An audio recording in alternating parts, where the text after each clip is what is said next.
K6S, K6MYC. Good evening. Yeah, good evening, Mikey. K6MYC, AA6S. Yep, my Zener diode I've been waiting forever showed up, and I fired up the Lutz or Norton Houck, whatever name you want to use, and I was tuning across the thing, and man, it picks up stations like gangbusters. I didn't realize a radio made in 1925 would work like that, but it sure does. K6NYC, AA6S.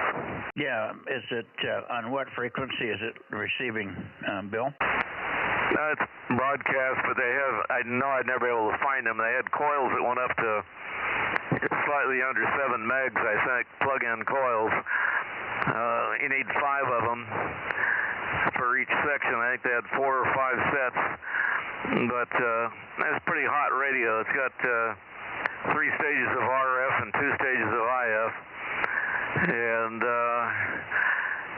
only I can tell what frequency I'm on. I got the frequency counter on the oscillator because I got to make a chart like you had on one of the old national receivers, because it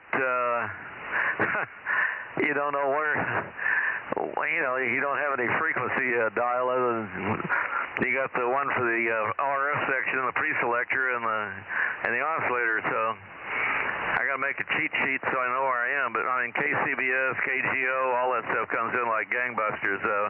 Mikey, go ahead. Yeah, well, I wouldn't doubt it. Those are easy. They don't have any, even with the old equipment, the old tubes and stuff. They had good sensitivity.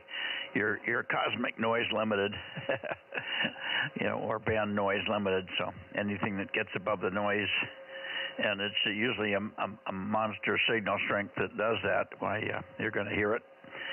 You could almost hear that stuff on a crystal set. Don't laugh. I made a few loop antennas for crystal sets, sold one to one of the radio stations up above where you are there because they couldn't pick up KMJ. I picked up 29 stations one night with the loop, sitting out in the driveway with a diode, top to crest, about 2 turns of it, going into one of those little Radio Shack little handheld amplifiers. Yeah, I think I picked up 29 stations. I couldn't believe it. Go ahead. Yeah, how are you tuning across the band with it? It was Vector tuned. I actually made it for remote. It's balanced feed off the antenna. Siamese 75 ohm cable, so it was 300 ohm feed. But I just went right across the loop itself with a couple alligator clips with a diode, and man, it was hotter than a pistol. I was getting up. KFI, right up the line, right up to, KSL, any of those high power things were coming in like gangbusters, sitting out in the driveway with the only amplification you had was the little audio amp. You could have heard it with the earphones, but with my bum ears, I used the amplifier. Go ahead. Yeah, no kidding. Well, in the old days, they hadn't invented the magnetic loop yet, which is very high Q and very frequency sensitive. So you were essentially tuning the loop, and that was your band. That was your your frequency tune capability for your crystal set. Yeah, outstanding. But anyway, listen. I told N6SWR last night, asked him if he could get on 432 tonight. So if you want to, you can turn down his way into Bakersfield and see if we can raise him up here. Hopefully he'll listen. He's got a kind of a poor system on 432, but he said he would listen for us. So I was about ready to get ready to give him a call here. See if we can get him in here on 432. I'll crank the antenna around, and one thing about the loop, you got the directivity of it and the Q. Tell you how high the Q was. My brother was standing 15 feet away from it with his Sony portable. I could tune through resonance. You could hear it pop the AGC at 15 feet away. I couldn't believe that. W6BBS. Hello, BBS. Hey, what is that unit that you're messing with there that you don't have the coils for, question mark? What was this? What is the unit that you're talking about, your receiver there? What is that? It's a Norton Houck, They call it a Admiralty 10. It's a super hit, very rare. I've got also the TRF version of it. They both of them have 10 tubes. The tuned RF one is 6 stages of tuned RF, and this one here is 3 stages of tuned RF with 2 stages of IF. And I got the cabinet in Fresno going to get done, and I finished the power supply. I finished the receiver quite a while ago, so I got both of them fired up right now, and it's working like crazy. You can look it up. It's Norden Hauck, Nordanhauck, I think, 1925, and it's pretty neat. I'm going to get my antenna around. Okay. Well, the reason I asked is, as I heard you mention you didn't have the coils, and I remembered that put in my brain that I've got some kind of unit here that I have a bunch of the coils for, and but that was I think it's a regen receiver, SW3, I think it was, belonged to a friend of mine that restored it, who's a silent key. And it's in pretty nice shape, and so I was just asking if it was the same thing, maybe it'd be something you would have been interested in, but it's not even close to what you got there, so never mind, Bill. W6BBS72, standing by. Yeah, W6BBS, AA6S. Yeah, if you got an SW3 and you want to sell it and you got some coils, let me know what you want for it. Okay, well listen, I have one. And as I recall, it's really nice. And if I remember right, there was like 5 coils for it. I have no idea what it's worth. It was something that was left to me by a silent key because I was one guy that maybe could appreciate it, although I don't appreciate it as much as guys like you would. But I boxed it up, and I've kept it in the condition I got it in. So if you want to get together on it, come up with an offer or something. I have no idea even how to price the thing. Over. Yeah, Roger. Probably about $300. Well, if you was offering $300, I don't think I'd have a problem selling it to you for that. Yeah, okie doke. I better get off frequency here and let Mike try to get into L.A. Yeah, I'll get back, get with you, get your phone number later, and I'll talk to you. I'd like to take a look at it. As long as it's in decent shape, I can go for that. What I could do, are you going to go to the Visalia Hamvention, Bill? Yes, I am. Okay, well, I could take it down there, and Frank can bring it here, and then I can just carry it with me, and you can have a look at it there and take it if you like it. That'd be awesome, because I've got one, but I don't have all the coils for it, and I've also got the FBA7, or whatever it is, with the RF stage and all the coils for it, all 20 coils. So, yeah, I'm a antique. I don't know where the stuff will end up when I drop dead, but anyway, somebody will have it. KE6 VON, 1040. Okay, good evening, Adam. I never did get back with you the other night, but we got you checked in, of course. I was bouncing around the shop anyway, so figure I'd get a check-in now. I'm getting ready to shut the shop down, get ready to go to work in the morning. Info. Okay, go ahead, Frank. Okay, if you're still there, Bill, I went over and I grabbed the box and opened it up just to see. And, yeah, he's got a wooden block he made here. There's 4 coils here. 2 of them look like they're probably factory jobs, and 2 of them look like ones that he made. You can tell that they're kind of hand-wound coils on the same form and the same plug-in and everything, but you can see the I forget what that dope is called when you're making a coil, that glue stuff you paint on them and whatnot. So there's 2 handmade here and 2 originals, and I have no idea how to tell what frequency they're on or anything. But I'll put some pictures together for you. Send me an email at w6bbs@w6bbs.com, and I'll put some pictures together and send it to you, Bill. Okie doke, w6bbs.com. Okay, I guess you're in QRZ the size, aren't you? Roger, Roger. Yeah, I'll do that. I get the daughter to do it for me there. I got the antenna towards Bakersfield, I think. Almost. I had to come back off of it because you weren't that strong. I was on a no. QRZ Bakersfield, QRZ AA6S. And we're looking for N6SWR, Ben, N6 Sugar Whiskey Radio, N6SWR, Bakersfield, DMO5, A6MYC with AA6S, calling and listening. 727. Hi, Mike. Hello. Hi, Mike.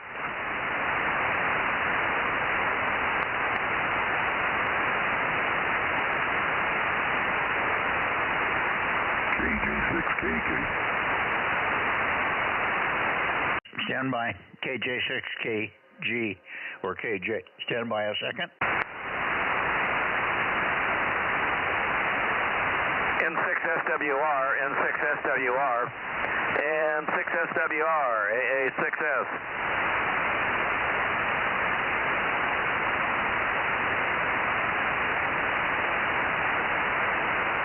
Turn your radio on. Yeah, let's get the other one. Did you hear the other station that also checked in there, Bill? Let's get him. I think it's KJ6 Kilo Juliet or Kilowatt George. Try it again if you would. You're a little light here, but just give me your call a couple of times. This is Mike, Kilowatt 6 Mike Yankee Charlie Net Control for 432 Bozo Net. Over. Number 792. KJ6KK. Kilo Juliet 6 Kilo. Yeah, KJ6KK, you're super strong, number 792. AA6S in Visalia. Where are you located? I'm number 800, 800. Go ahead.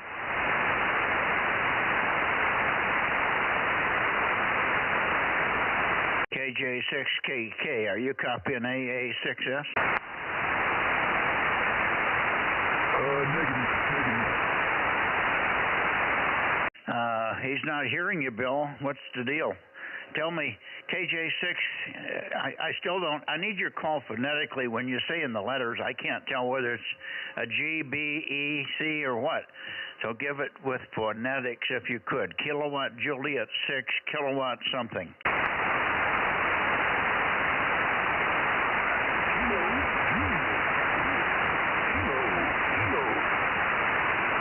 Oh, kilo. Okay, I got that. And where are you located?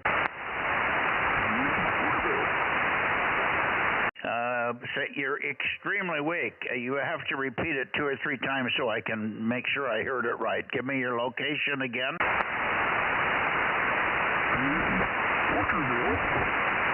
Porterville. Oh, Porterville. Okay, yeah. You've moved. You've gone down in frequency. Maybe your rig is drifting there. Porterville. All right, if you'll give me a little longer transmission, tell me what you're running for equipment and how much power, and while you're doing that, I'll try to peek the antenna on you. I'll be able to get you a much better copy if I peek at you. I'm not pointed quite toward Porterville yet. Go ahead.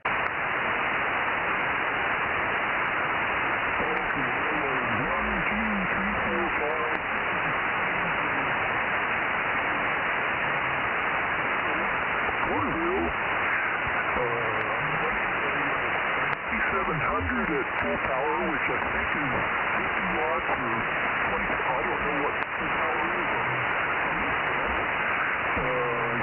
Not very much. And it's a 4 or 5 gallon steam that I just got up here. So at least I'm getting into Fresno, but this is the first time I've heard the 50 centimeter system get out of town. Yeah, what was the antenna again? He said it's a 4-element beam. He's 20 over 9 here in Visalia, Mikey. Well, he should be hearing you, Bill. I would hope so. 800 watts, not very far away. Well, call him again. Let's call this Kilowatt Juliet 6, kilowatt, and I don't have a name yet. Yeah, KJ6KK.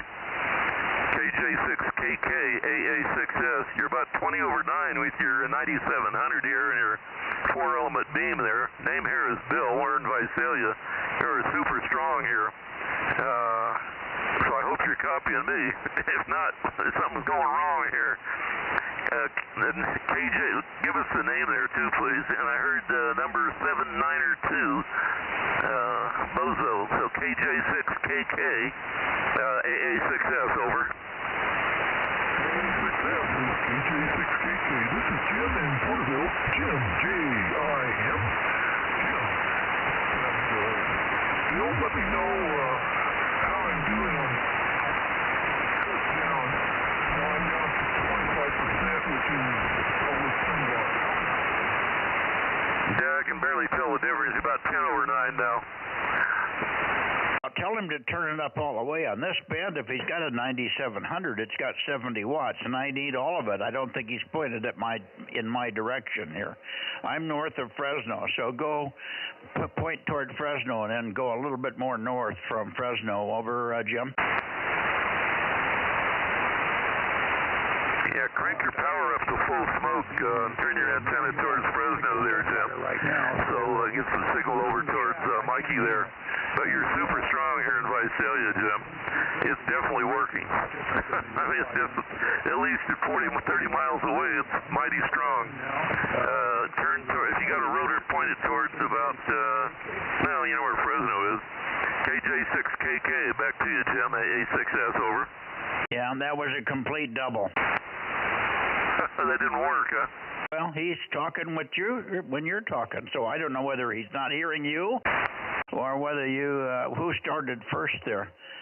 Jim, just stand by a second and please listen for Alpha 6 Sugar AA6S. He's in Visalia and you're super strong to him and you're not seeming like you're responding to him. His call is Alpha 6 Sugar. Go ahead, Jim. This is KJ6KK. All right. Well, I think my radio is drifting, so I'm just going to listen. I'm hearing Bill just fine. I think we started talking at the same moment. So I'm listening now, KJ6KK. Yeah, and you're much stronger now. Did you move the antenna or just turn the power up? Is it an ICOM 9700, Jim?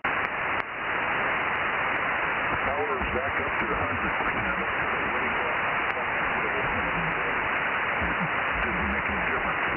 But to get up to Fresno, it takes all the power. No, you're not listening to me. What is the radio? Is it an ICOM 9700, Jim? Yes, 9700. Okay. Yeah, and you've got a 4-element Yagi. Is it vertical or horizontally polarized? Horizontal. Yeah, I thought so. I can't hear you at all when I go vertical, but it sure as heck ought to be getting more of a signal up here. You should be romping in here. I'm listening to you with two 40-element Yagis at 100 feet. And we should hear you a lot stronger than you are. So maybe the feed line is at fault, or perhaps the Yagis turned somewhere else. Where are you pointed with the Yagi? Can you rotate it, or is it a hand steer thing? Over.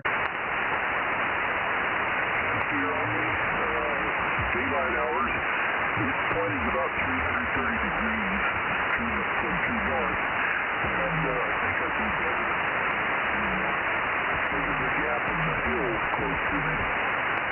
Okay, well, that may be it. Yeah, you may be behind a little ridge or something because your signal's going up and down. At times you're barely audible, and then other times you come up quite strong. But let me let you converse. Just hold on a second. I'm going to give one more call to the station in Bakersfield that we're looking for. Ben in Bakersfield, N6 Sugar Whiskey Radio, N6SWR. Ben, are you copying anything here this evening? K6MYC calling and listening. KM6SRR.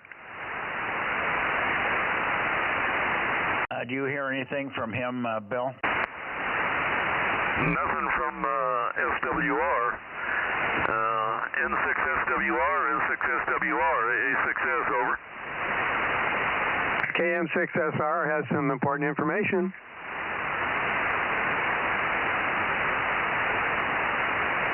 information from who?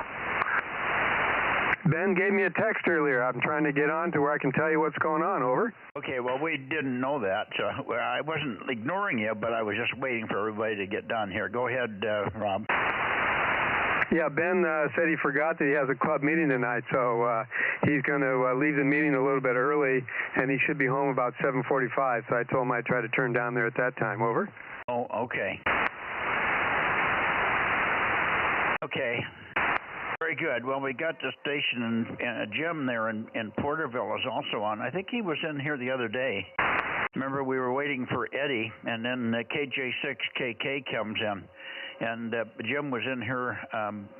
We've got 2 or 3 stations in Porterville. What was the guy that just checked in the other night? Seemed like it wasn't KJ6KK, but I may be wrong. Do you remember that? The station that has been backing up Eddie? Hi. Rob? No, I don't remember. I'm kind of familiar with KJ6KK. When he was first talking here tonight, he was a lot louder than he is now. So he had his antenna pointed better for Bill and for me, I think. They're over. No, he's not turning the antenna. He can only do it in daylight hours, he said. So I don't think he's turning the antenna. It's a hand rotation, 4 element, and I don't know how high it is, but he's got an Icom 9700. But I think he's behind a hill or something there because he's fading dramatically.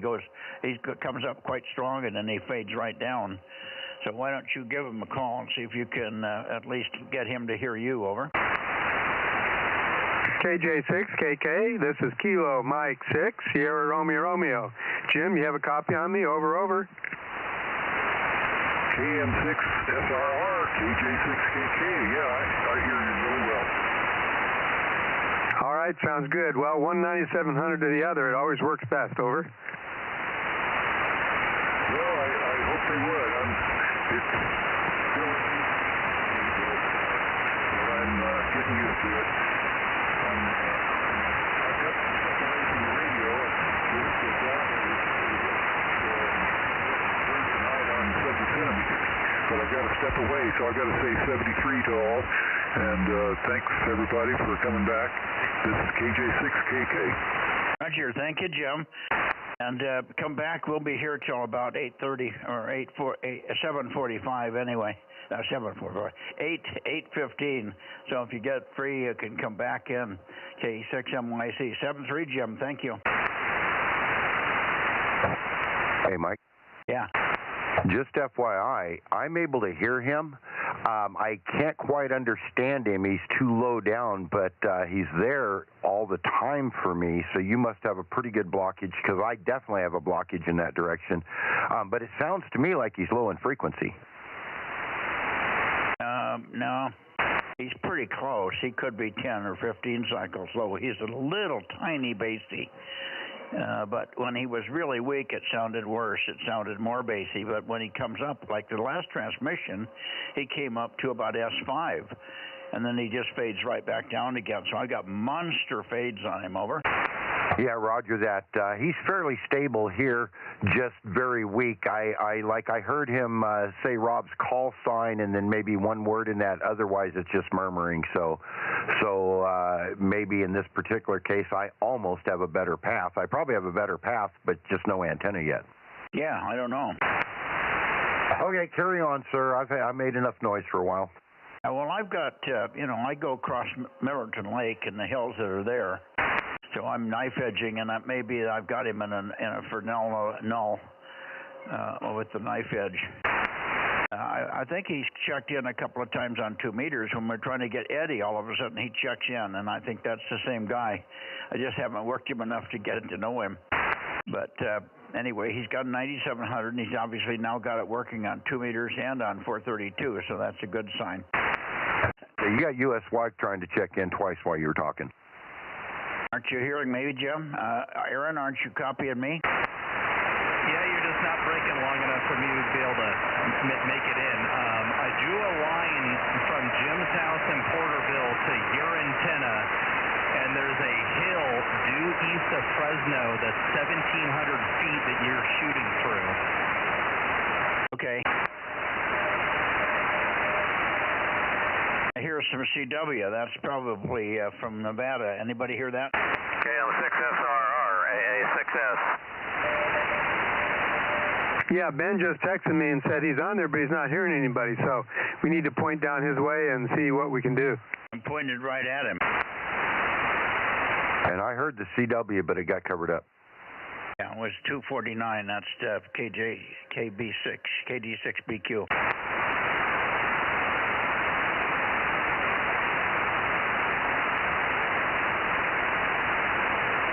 Go ahead. Let's call Bakersfield again, Bill. He's on. He's listening. You point right toward Bakersfield. It's N6 Sugar Whiskey Radio, N6SWR. His name is Ben. Over. I'm pointed right at him. N6SWR. I can come around a little bit. About to there. N6SWR, N6SWR, AA6S. Over.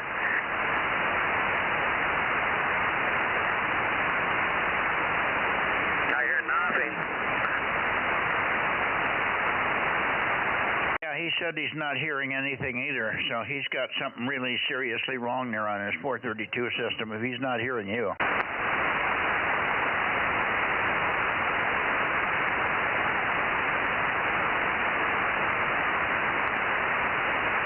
He says he's looking through a building, but even through a building, you should get through an apartment house. Yeah, I think so. Was it 9-wavelength Yagi I got from you, about 700 watts getting up to it.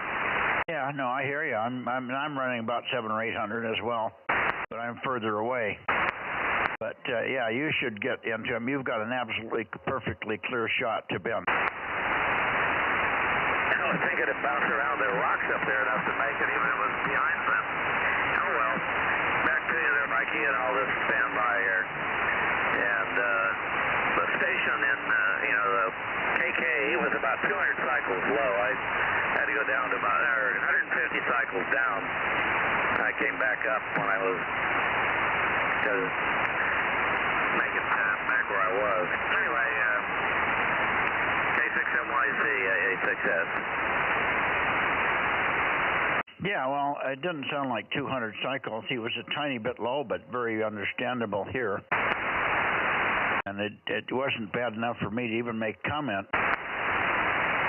Anyway, that's okay. He's in and out, and we'll catch him next week, I guess, and maybe he'll find out. It must be a bad piece of feed line or something, because he should have a whole lot more RF up here than he's got. He's 20 over 9 to you, but he should be. Porterville and you are what, about 10 miles apart? No, about 35 miles. Oh, okay. Well, then maybe he's just beaming in the wrong direction. He said he's pointed at 330 degrees. Is that where you are? Is he beyond you and down south of you? Yeah, he's about the opposite of 330 to me. Well, he's farther towards the east from Bakersfield, but not much. Yeah. Well, I peaked on him, and I keep getting, I get 2 peaks, so I'm getting a little bounce on him. I get a peak down about 140, but that's not right. And then I get a much better signal strength at 154, which is right down the pipe. Yeah, no. There's rocks in the way. Same thing between you and me. I'm sure there's a blockage because from what I remember on the Doppler map that there is problems between here and there. Go ahead. Yeah, well, if I can hear 8 watts from Nevada off the back of the antenna, we should be able to hear him with 70 watts into a Yagi pointed at me, wouldn't you think? Yeah, but you're so high there. You could probably work on mobile rig in Nevada. Well, no, it's 8 watts, and it's on an antenna that's sitting on a fence post in the backyard, over. What frequency is that beacon on? No. This is the guy that's been calling in. This is Richard up there, KD6BQ. You've worked him. Oh, yeah. I thought maybe he was running a beacon, too. I heard the CW. Yeah, no, that's Richard checking in. All right, let's go over to Santa Cruz and see if we got I don't think we're going to have anything from Ron tonight, are we? He doesn't ever check in from Atascadero. You can go there one time and call him and then head on out and go up to Santa Cruz, Bill. Hey, Mike, Ben texted me he can hear you, so you want to give him a call and we'll listen for him, over? Yeah, okay, so he's hearing me, but he's not hearing Bill. That makes no sense at all. N6SWR, N6 Sugar Whiskey Radio, N6SWR, we're listening hard for you, Ben. N6SWR, K6MYC calling. N6SWR, K6MYC calling and listening. Over.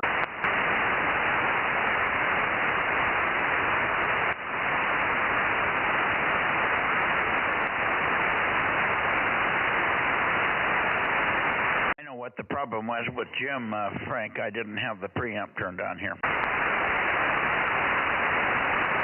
That helps.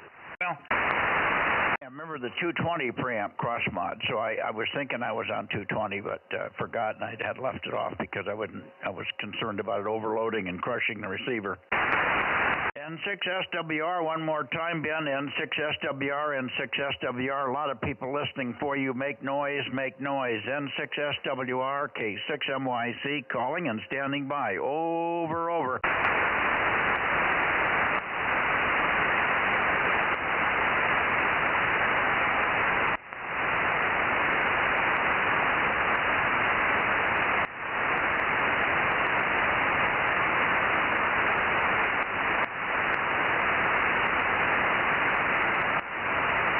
Anything, Bill? Absolutely nothing. I was moving my antenna about 20 degrees, or 15 degrees plus or minus, and I hear nothing. When I come due south, I get some kind of weird noise coming in. I don't know where it's coming from. Sound like a heterodyne or something from some garbage, but anyway, I hear nothing. Go ahead, Mike. Yeah, and it's funny that he wouldn't hear. You're 800. My God, you're 80 miles, 90 miles closer to him than I am. It's crazy. He had sent an email to Rob. You heard that? He said he's copying me. That's weird. Well, anyway, Ben, we know you tried. I don't know how well you're copying me, but thank you anyway, Ben. I've got you checked in. Ben. N6SWR, I got you checked in. 247. 73s, and I'm going over to Santa Cruz.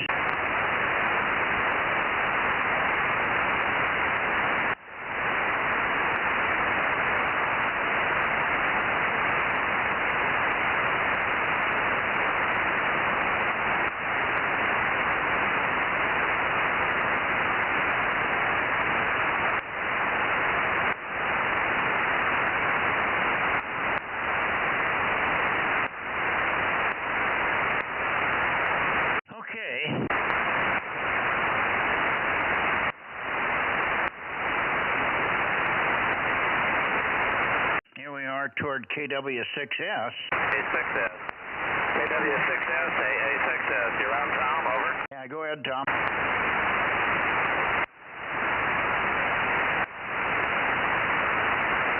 Boy, I think Beale Air Force Base is hammering me tonight. Yeah, Tom is working Bill right now. I don't hear Tom at all. KW6S, AA6S. I think I'm on you now. 25, no problem. KW6S, Santa Cruz, AA6S in Visalia. Go ahead, Tom. Over. Yeah, very good. Yeah, you're coming in real good now. I think I probably pointed about where I usually find you. It sounds like you found me there. And it sounded like definitely was somebody when you started calling me earlier. AA6S, KW6S. KW6S, AA6S. I know Mikey's turning his antenna towards you too, so he should be right here right now too. Anyway, take care. KW6S, AA6S. Over. Yeah, very good. K6MYC, KW6S. Yeah, I got you now. KW6S, K6MYC. I didn't have, when you point toward Bill, I have to go quite a bit south of where you normally come in because I get you on kind of a funny angular path, but I've got you now. Good evening, and I guess we're not going to hear anything from Lee tonight unless he's changed his mind. Over. I haven't heard anything contrary to what the other night he said. Well, I guess that was last night, but we can give it a try. KB6LEE, KW6S.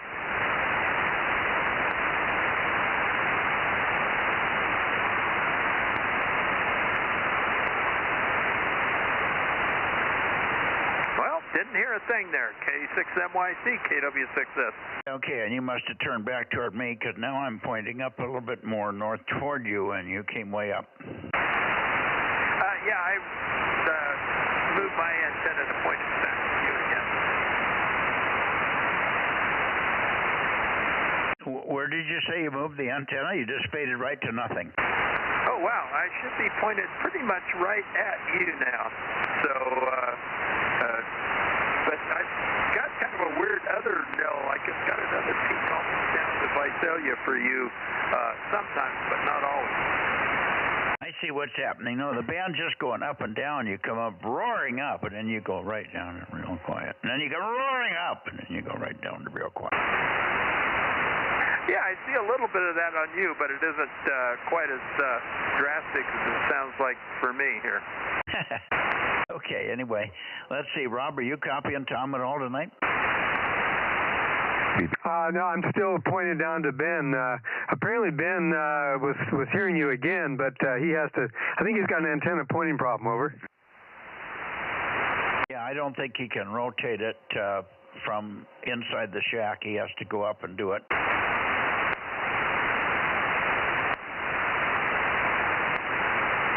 KW6S, W6BBS. W6BBS, KW6S. Yeah, I hear you. They're pretty good, and not real strong, but really nice and clear.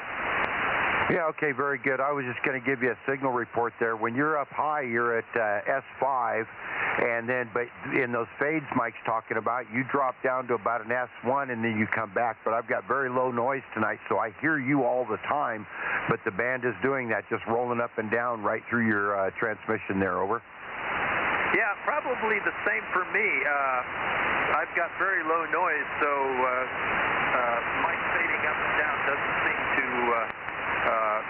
ever get down where I notice it's getting noisy even. Yeah, okay, very good. Well, good evening to you, Tom. Thanks for being in there, and I just thought I'd give you a report. Catch you later. KW6S, W6BBS, back to net. Tom, I have I got both preamps on now. Let's see if I got the a little harder into AGC, and I shouldn't notice the fading so much. Okay, yeah, I did notice, well, this is that TS2000's got a goofy S meter, but you'd go from about S9 to about S3, but since I can copy a S1 signal really well, you never get into trouble for me. Oh, you weren't in any trouble. It just was, I could hear the difference in you were closing the background noise down completely, like you were sitting next to me, and then all of a sudden the background noise would come in. No, your audio level didn't change. It's just that the background noise would come in, which means I wasn't getting the AGC as hard in the receiver. Anyway, no worries. Funny conditions. We'll let you go. Have a good weekend, Tom. There was very little on 6 meters today. From what I could gather, I didn't hear a single tone all day, and I was around quite a bit of the time and listening and tuning on 313, 314. I didn't hear one single tone. But that doesn't mean I wouldn't have heard LOL. He was on, and he worked John, K6MI. That was the big DX for the day. Over. Yeah, I got on about 4:30. I think I got home, and I got on for a little bit and hit all of my cardinal directions there of Europe, South America, Oceania, and Japan, calling CQ and on FT8, and I didn't get a single decode of anybody.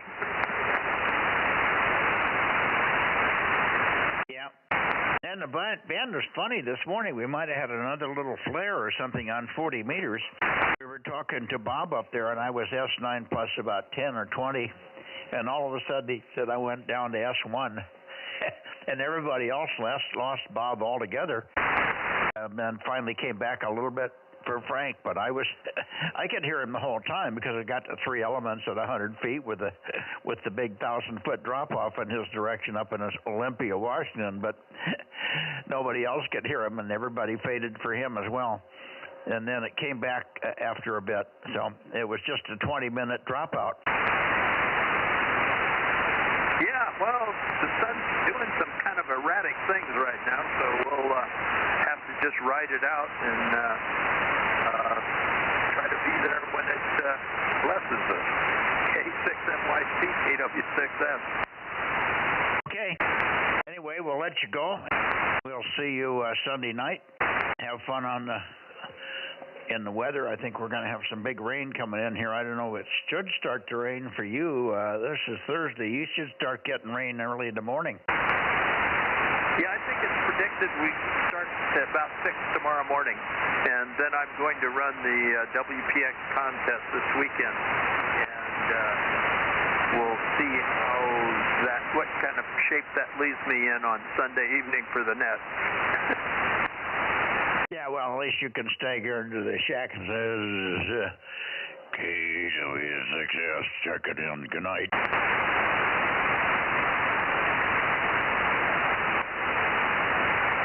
All right, 7-3, Tom, K6MYC, going into the Bay Area.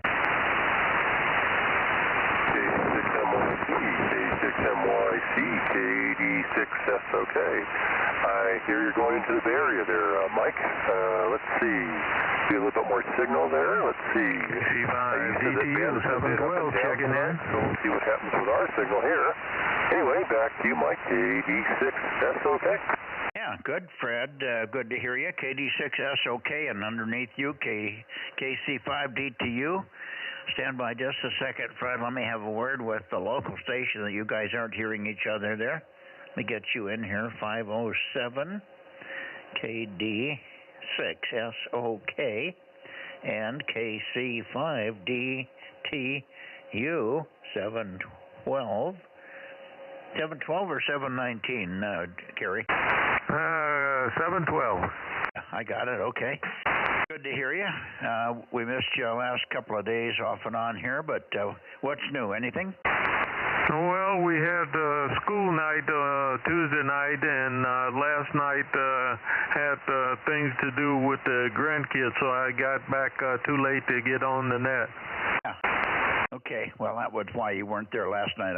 I knew you weren't going to be in. We'd check you guys in. We'd log you in because you're in a class and you might as well be on 1296. So we check you in. We check you in. We check Dave in, BBG. We check in Rob and also WA60IB. All four of you, and maybe one other one. I'm not sure. Anyway. No, I just meant politically, if there's something changing, looks like Trump's not making any waves. I think everything's okay in that court case, although I keep hearing different little tidbits about it. He went and he did a very, very good thing today. He went to the funeral for that cop that was shot by the guy that had 18 arrests. 18 arrests, and he finally shoots the cop. Nobody would have ever guessed that he would do that, would you? No, and he probably had the firearm that he did it with all legally. But I'm still trying to put together a trip up your way and hopefully not interfere with you and Frank, and we'll get caught up. Yeah, well, Frank won't be here. Friday is his potty day. He won't be here, and then based on the amount of rain that we're liable to get, we've kind of put Saturday and Sunday also on hold, which is probably not good days anyway, because I've got the whole family. Not that we don't want you up here, but the family's going to be here, so we wouldn't have any real serious. Well, we could. My grandson, you'll like my grandson. I don't think you ever met him. he's half black, so you guys would get a log champion. Not that you wouldn't anyway, but he's really, really tuned up. And I think the three of us would go round and round on the whole thing because he's got some ideas on who he likes for vice president for Trump and stuff like that. We were talking about a whole bunch of things the other day related to that. He likes Rand Paul, which is a good choice, but I don't think Rand Paul's in the running just because he's not interested. Yeah, Roger that. Okay, well, maybe I'll postpone it, but definitely tidbits and. I hear talking. Hang on, guys. Hey, Terry, WA6AAJ. Good evening, Mike. How are you? I haven't heard you for a while. Yeah, doing well, and just wanted to comment on Trump going to the funeral. When he came out and talked a little bit, he kept it straight up and wasn't political at all, which I thought was really good. Yeah, and the other three buttheads were other three pre-presidents were in a $25 million fundraiser almost across the street. It was really a dichotomy of what it's all about, isn't it? That's a big 10-4 on that one. Well, more and more of these people are waking up and realizing that they need the police. So hopefully this is an eye-opener for. So anyhow, good to hear you, Mike. And I will try and we schedule something, Michael. So we'll give you a landline before heading that way, though. Yeah. Well, again, I think any day would be fine. Saturday or Sunday, we certainly can get you in here, and it's not going to bother because it's mostly kids and grandkids and great-grandkids, and everybody be doing other things, and if it's bad weather, we'll be inside, but otherwise we've got plenty of rooms to hide out in, like the ham shack and stuff where we can chat. So it doesn't matter what day. Roger. We'll twist it for you before anything. Okay, I'll back on out of here and let you finish with the San Fran area there. KC5 DTU with KM6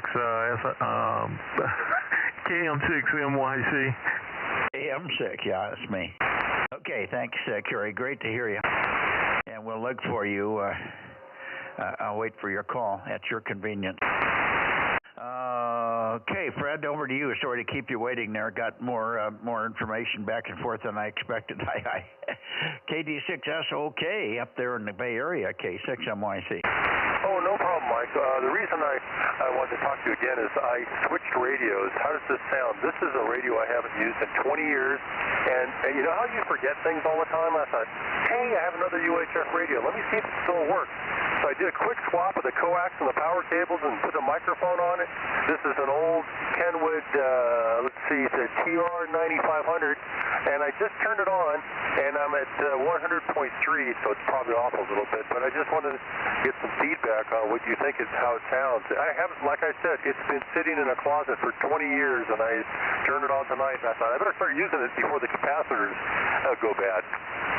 Yeah, no, good. I'm glad you hooked it up. No, it's on the first glance, I would have never known that you were on a different radio.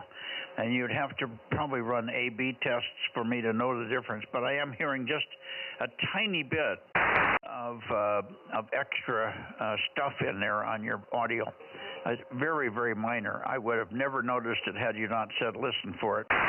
But it's very, very minor, and it sounds really good overall, Fred. So I'm glad you pulled the radio out and activated it. KD6SOK. You might get a different report from Jim, W6PQL, and WB6JNN. They might be able to hear your audio and give you a more critical report than I could give you. Over. Okay, yeah, you don't sound any different than the other UHF radio that I've been using for years. But you know how it is when you get an idea in your head, you forget about it, and then time goes on. I thought, dang it, I'm going to go into the closet, grab that radio, hook it up, and see if it works. And on the first try, it works. Yeah, that's amazing. Thank you, Mike. Yeah, you sound just absolutely normal like you did on the other UHF radio. This is an old satellite radio that was in a satellite operation in a station from the Silent Key, and I got it, and a long time ago, more than 20 years ago now, and it just seems to, and I just put it away and never looked at it again, and this is the first time I pulled it out. Somebody said something in there. Did you hear that? I heard KB6BA. That's what I heard, but he's on the back of my beam. Okay, yeah, really light, but yeah, go ahead, Oliver, take one, and give Fred a report there. You're very weak at the moment. KB6BA, I believe. K6MYC. Go ahead.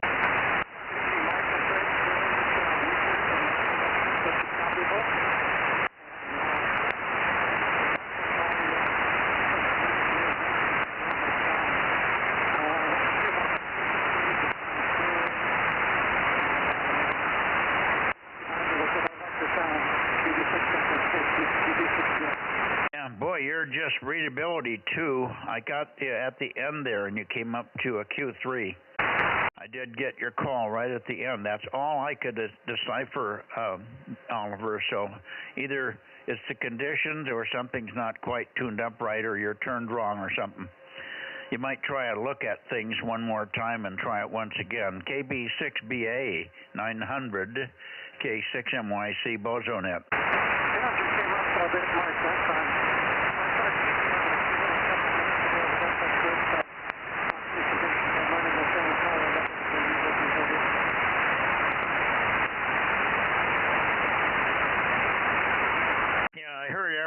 But I couldn't understand anything you said, so it's just way, way, way down from normal. So it may be just conditions, but Fred sounds okay. So who knows? By the way, Fred, what's your output power? Is it any different from on this radio versus the one you normally use? No, it's the same power. It's only 10 watts. Oh, thanks, Oliver, for the signal audio report. Yeah, it's a 10-watt radio. You know, that's what they were back in ancient times. Only 10 watts output. But I'm driving a RF concept power amplifier, so it's probably to the antenna maybe 60 to 70 watts maximum. I mean, absolute maximum. I don't think it's any more than that.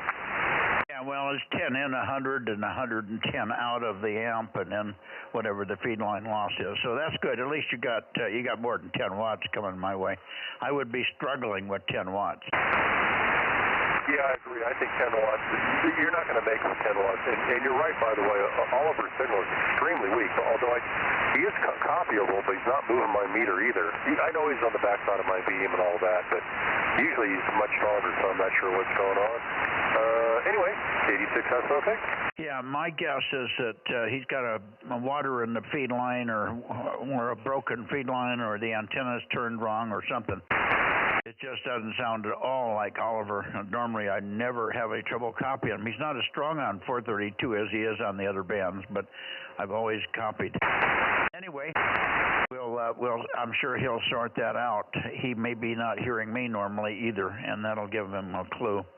I'm running about 800 here, Oliver, but I tweaked on you back and forth, and I'm getting a peak on you exactly where I should at 284 degrees. That's within a degree of where you usually peak, so there you are. Let's see, anybody else? We should have several others here on 432. We haven't heard KT2G for quite a while, but we'll keep an ear out for everybody. K6MYC Bozo Net. Check-ins, please. W6PQL. Yeah, and you're loud. How are you hearing Fred's new radio? Oh, I'm hearing it okay. I'm not pointing at Fred. You're S9, by the way, but Fred's radio sounds fine. His new old radio. So it's okay over here, Fred. Yeah, thank you, Jim. Yeah, it's a very old radio. Let's see. Yeah, it's a single mode TR9500.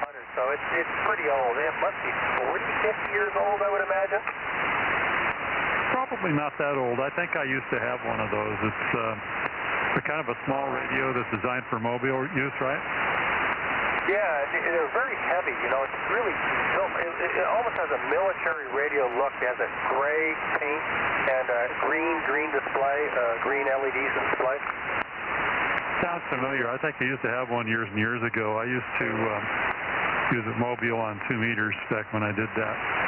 But yeah, it sounds okay. So no problem here. I haven't listened real close because, you know, I don't have the antenna pointed at you. I got my noise blanker on, but it sounds as good as your other rig. Oh, thank you, Jim. Yeah, I thought, you know, I always forget that the cycle through radios, and if you don't do that after a while, you know, the capacitors can short out. And I once hooked up a new old stock radio. I turned it on, and it was an explosion, and you could smell the smell of Allen Bradley, right? You know, and oil and everything came out of it. It's because all the capacitors are completely shorted.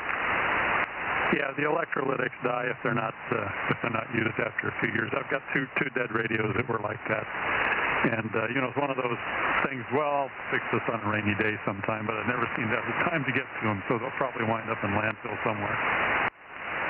We talked about those two this morning, didn't we? Yeah, we did, but I'll hang on to them until you get an answer from Ken. If he wants them, he's welcome to them. Yeah, okay. Did you send an email to him? No, I didn't. I thought maybe you'd just chat with him and tell him what's up. I would. That's what I was planning on doing, but I thought you said you were waiting for an answer from Ken, and I thought maybe you were. He's got a funny email. It's Ken9 at oh, for heaven's sake, I forgot the last half of it. Anyway, it doesn't matter. Okay, let's see who else is in here. We got Oliver. Did Oliver sound normal to you, or could hear him at all, Jim? Over. No, I couldn't hear him at all. I was listening to the live stream also and couldn't hear him there either, so I could understand what you were dealing with on your end. But maybe he just doesn't have the amp tonight, or his antenna's repositioned or something like that. But probably could hear him if I pointed that way, because Fred's hearing him okay. Yeah. Well, there's their line of sight across the valley. All right, let's see who else is in here. We're looking for WB6JNN or KT2G or anybody else in the Bay Area. Add WA6AXX, perhaps. 775 is here. Okay. I hear K6 Whiskey India Sugar also. Again, the tropo's not all that good tonight, Paul, but we hear you. Stand by just a second. Let me take a look and see if I can hear Mike. Was Mike in here earlier, or is he in here right now, Jim? Over. Well, he's in here right now. Hello, Mike, up there in Daly City.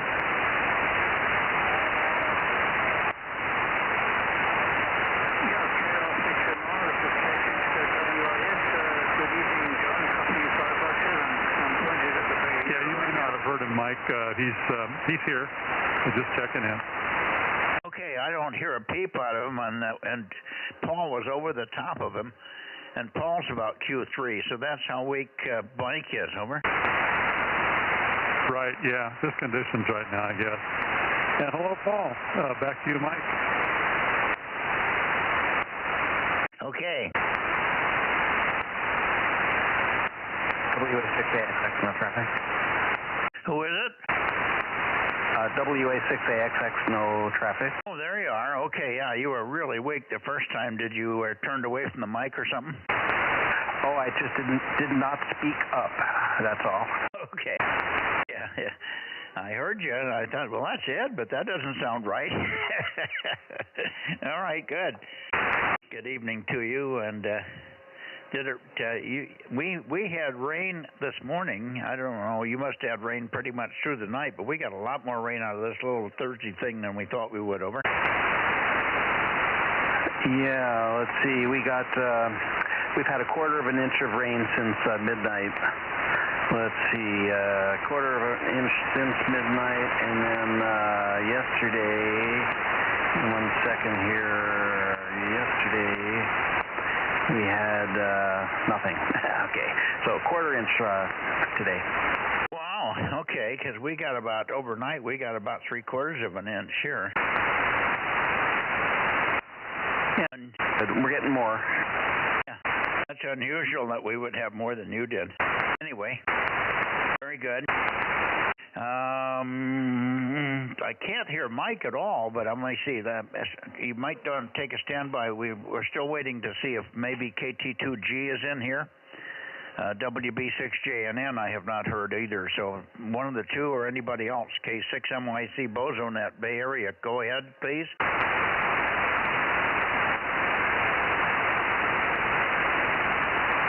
Didn't hear anything. How about you, Ed?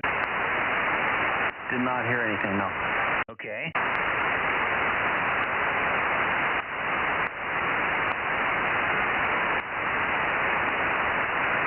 Alrighty. Well, I guess we've got the Bay Area. K6KLY isn't in there either, so we're missing quite a few check-ins from the Bay Area tonight.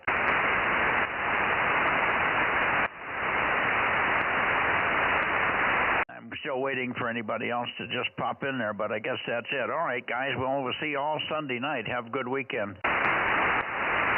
And I'll go up and see if I can hear Russ in Martinez there. Here comes Martinez.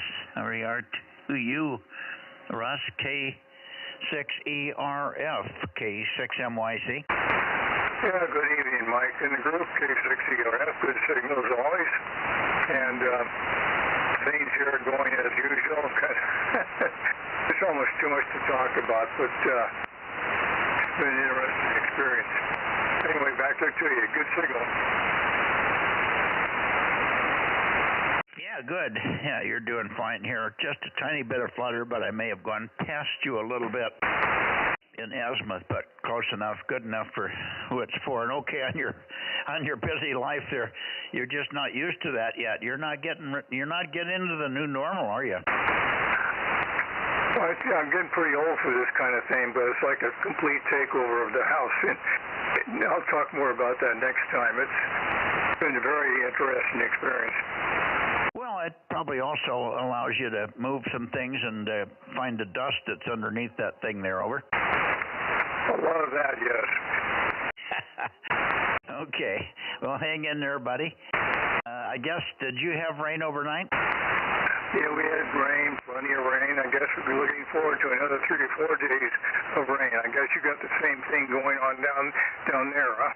Yeah, got more than we expected. I'm pushing right to 11 now. I'm at 11 inches even, maybe 11 and a quarter. So that's our annual normal. So I've made normal by now. I'm hoping for more, but maybe this weekend. Everything is soaking wet here, and we're starting to see little puddles and wet spots here and there on the property, which means maybe the next rain will make some runoff, and we'll get some water down there in the fire material, retardant material storage area, over. Well, that would be good news for you. You've been waiting for the rain for a long time, so I guess is this normal? You just get it all at once? No, we don't normally get it this way. It normally comes in 2 and 3 inches at a time, and big two or three big rains, and then a lot of little ones. But since I've been here, there's only been a couple of years where one year we were below 11 inches. All the others have been either at 11 or more. And last year was 25, so we had a phenomenal year last year. Oh, yeah, fantastic. Okay, let you go. I got to get back to these duties of the house. Just the information. I can't use my garage anymore. Can't use my shop or bench or anything. Everything just stuffed with boxes. It's incredible. So I'll be glad to get through all this stuff. I have to build a shed out and back to house all the boxes and all the packing stuff. It's a lot of work for an old guy. Yeah, okay. Yeah, keep you busy, keep you out of trouble, keep you out of the bars and things like that. 7-3, Russ. See you Sunday. K6ERF, K6MYC, Oakley, N6RO, K6MYC. You may not hear N6RO. He's got very, very high VSWR. Everybody put their ears on. And we'll listen real hard for N6 Radio Oscar, N6RO. Over, over. N6RO, are you there? I'm here, N6. Oh, you're calling him, okay. He's out close. Okay. So if you're not hearing a trace of him, he must have a very bad wet antenna that's not working at all, or he isn't even trying. Thanks, Russ. Thanks for checking. N6SWR, W6SSW, I should say. W6SSW. I don't think you're home yet, but let's see. K6MYC, calling and listening. Steve, over. Okay, nothing heard from Steve. Okay, on into, let's see, we could go to Clear Lake. Let's try Clear Lake here. Here's Clear Lake. Clear Lake, N1PPP or KA6OSX, K6MYC, over. Nothing from Clear Lake, KB6, KG6, oh, for God's sake, I've forgotten Doug's call.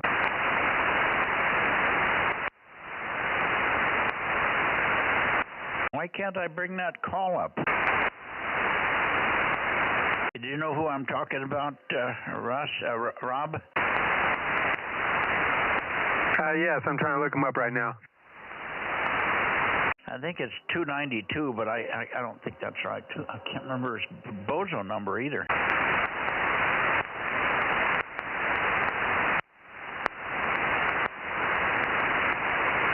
I keep thinking one of these days we'll hear Len up there, WA6KLK. I haven't heard him for ages.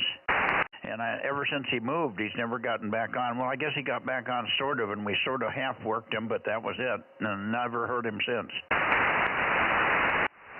I found a Doug here, number 296, KC6RC. Yeah. KC6RCM. As soon as you said it, I had it. 296. I knew it was something 290. I had 292, but 296 is correct, but I guess Doug isn't in there. He's been busy, according to Dave. He's been much busier than he normally is. I guess everybody's busy trying to put food on the table, huh, with this Bidenomics thing, huh? Yeah, I guess so, and they can't hear me, so I heard something that there was a little bit of strife going on between some of the guys over there, so some of them kind of dropped out because of that. So they can't hear me, so I can say it, over. Well, there's two political sides over there, but the one side has ceased to check in for a long time now. KA6IKA or something. His name was Dave also.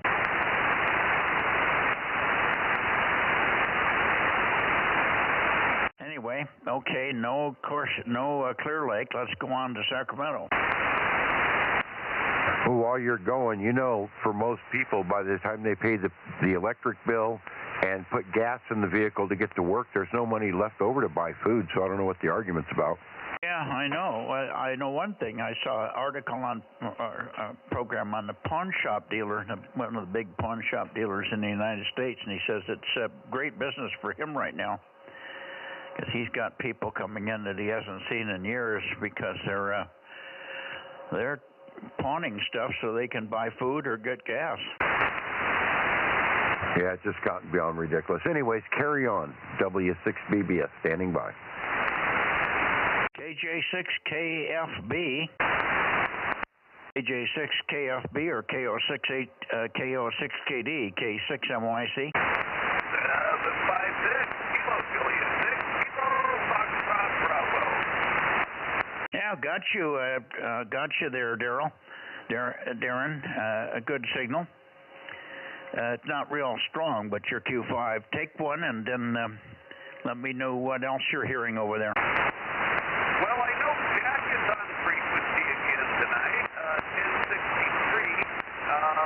My thing at the moment he's just vertically, though. You stay in my general direction, you might hear him. Jack, you want to give it a shot?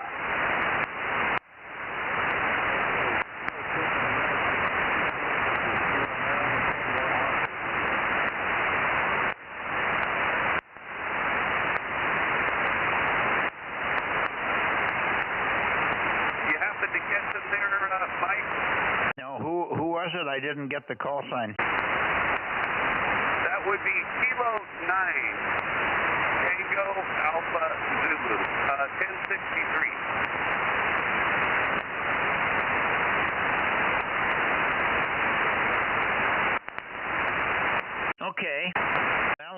if you have him make one more call, I'll wiggle the antenna back and forth. I think he's a little bit east of you. K9 Tango Alpha Zulu. We'll find out if he's hearing me at all. Darren, K6MYC. Over, over. Yeah, give it another try. Nice and loud and proud.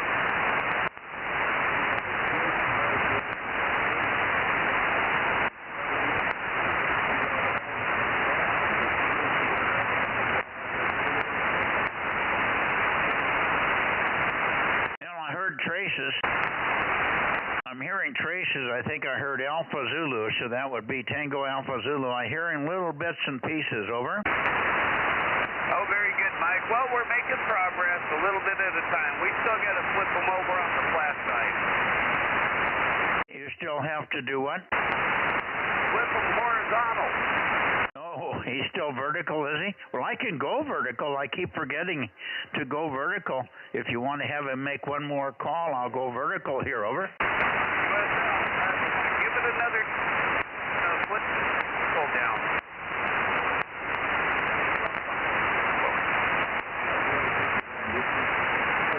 Mike Yankee Charlie.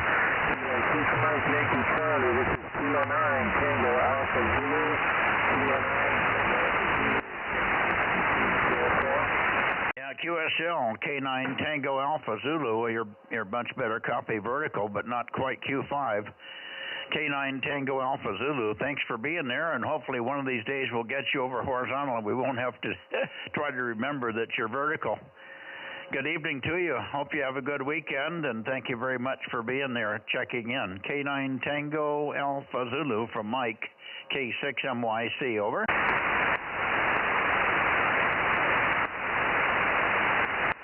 He not hearing me, Darren? I copy there, Mike. I'm talking you on the radio. I am talking you on the internet. I'm talking you live on the internet. Thank you very much. We appreciate your time and playing along. And thank you very much for relaying. 209 Tango Alpha Zulu clear. Okay, well, you're Q5. I got you at a point in the antenna where you're Q5 now. I'm running about 800 watts. How are you copying me? Over. I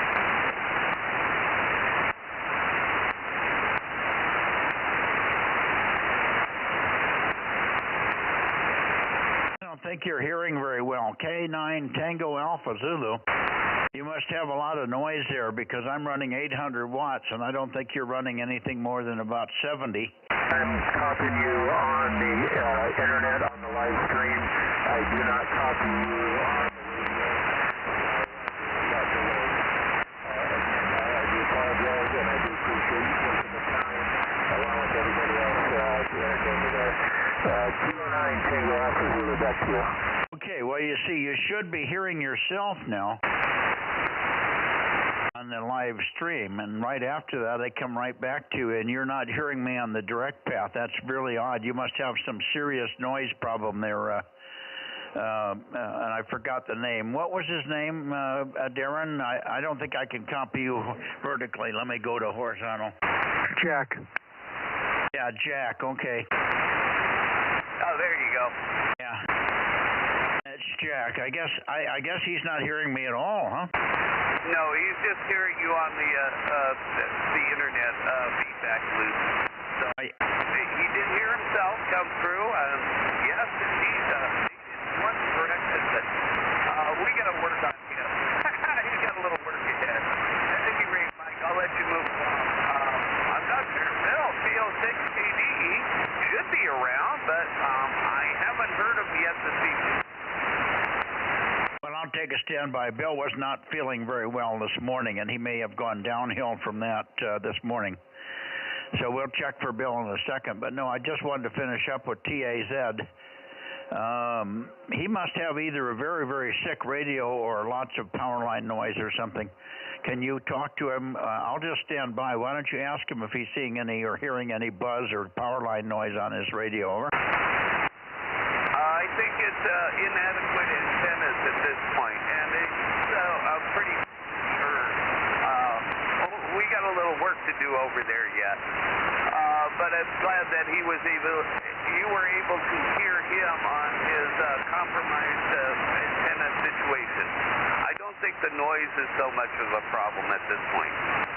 Well, there's something wrong. Darren, when he doesn't hear my 800 and I'm copying him, and you heard it come through the live stream, so that means he's got a serious 10 to 20 dB a single loss in his receive system somewhere. And it's not the antenna, because I'm hearing the antenna. Then that part of it's reciprocal, so his power output and his antenna's all working, but he's not receiving.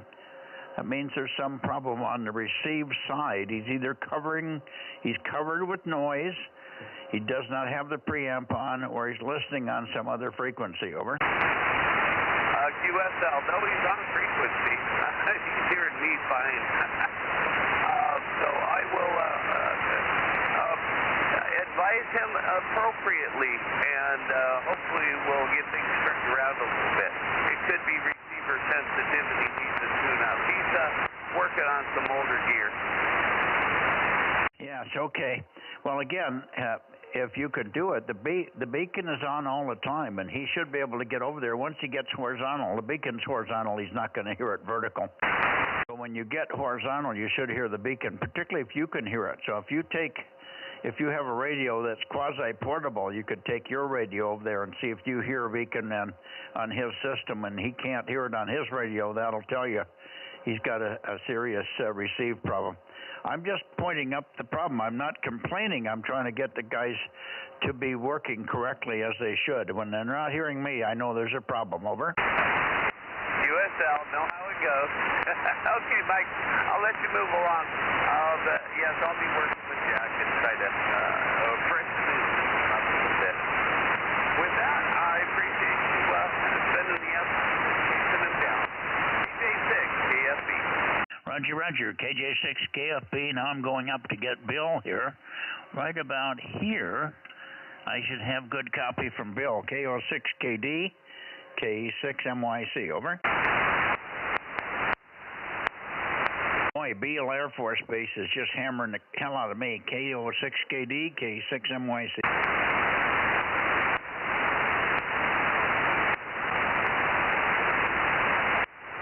I guess Bill's not there tonight. That's too bad. I wish that he was doing better. He's got two problems, his mother and himself. All right, let's see. KR6MR, let me go get you. That should be pretty close to you. And also pretty good for Reading. I'm listening for Reading. I'm waiting for some CW from Reading. And I'm also listening for KR6MR. Go ahead, please. 759 KR6MR. Good evening. Yeah, I gotcha. You're about Q4, but if you give me a little chatter, maybe I can find a little peak on it tonight. Over. Roger. Very good copy up here. Even with the hammering from Beale, I might try hooking up my older 7100 next week for the 70-centimeter net and see how it does.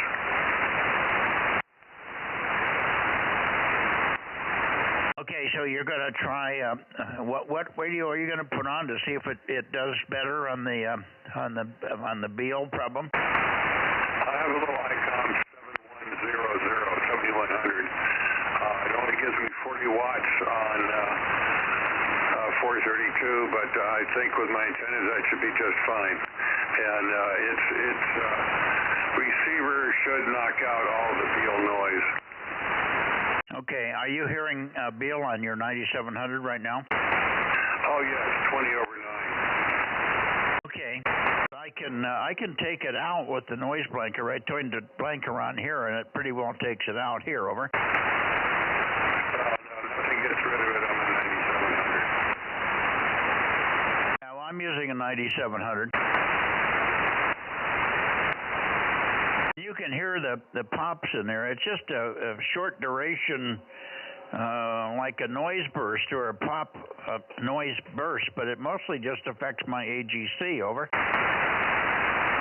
Yeah, it's clicks and pops and everything else. It messes up the AGC. It's hard to copy people. Yeah, well, hopefully the 7100 will do better. What you're running 70 watts here, right? Just barefoot from the 9700, right? That is correct. Over. Okay, so when you go down to 40 watts, it shouldn't be enough of a change. Half an S unit, I probably won't notice the difference. If I do, it should be very minimal. All right, well, pretty good copy here tonight on 432. I wish we could do as well on 1296. Over. One of these days, we'll get there. KR6MR. Yeah, but the funny part is you're not hearing me as strong and as consistent as you should hear. It just seems like maybe the dirt is not helping us. It seems like it would affect 432 almost as much as 1296, but apparently 432 somehow is getting around it or through it or something. And I assume that both antennas are more or less at the same height. And you've got more gain. You've got 4 Yagis on 1296, don't you? You got 4 of the 22 Easies, right? That is correct. They're the same height as the 432s. They balance one another on the crossboom. Okay, they're at the same height. So 432 is on one side of a cross boom, and the 1296 is on the other side of the same cross boom? That is correct. Okay. Well, and I don't know. That's interesting. The only thing that could be wrong of the 1296 could have a null in the middle of the pattern. Have you had enough time on with some of the guys like Paul or N6RZJ Dan? Have you had enough time to sweep the pattern to make sure you've got a very distinct main lobe? John, over. I really haven't tried to do that yet. Well, that's a way to quickly analyze whether you've got a serious phasing problem or something, over. Yeah, copy that. I'll get with Paul or Dan in the near future and see if we can set up a time for that. Yeah, you can run same test with Bill if he's on. Well, not on 1296. That's right. He doesn't have 1296. So I guess it's Paul or Dan. Can either one of those two could do it with you. Just have them give you a signal, and then you can just sweep across them and make sure they're pointed where they should be. Do it first on 2 meters so you know where to point, and then do the same thing on 1296, and it should be in the same heading, and it should be very defined. If it's mushy, if you don't have a very defined and sharp, tight pattern of about 10 or 12 degrees before it falls away very quickly, then there's maybe a phase error in the phasing harnesses or something. Over. Yeah, okay, well, let's hope that that's not an issue. But, yeah, we'll do those tests. All righty.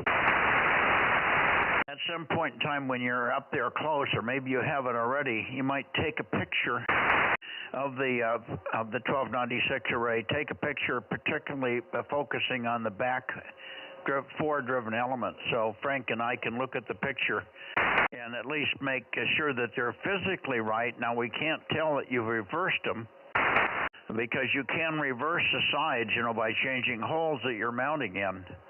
And when you do that, you can get 180 degrees in a phase or out of phase if you don't have the things in the right holes. So anyway, just something to be aware of. I think you have it right. I just can't imagine why we aren't getting more signal from you. 7-3 for now, John. Thanks, and have a good weekend. We'll talk to you. KR6MR, K6MYC, and say hi to Bill if you catch him. We'll do that. Very good, Mike. Catch you later. KR6MR back to net. Okay, are you watching live streaming right now? I did not hear your answer.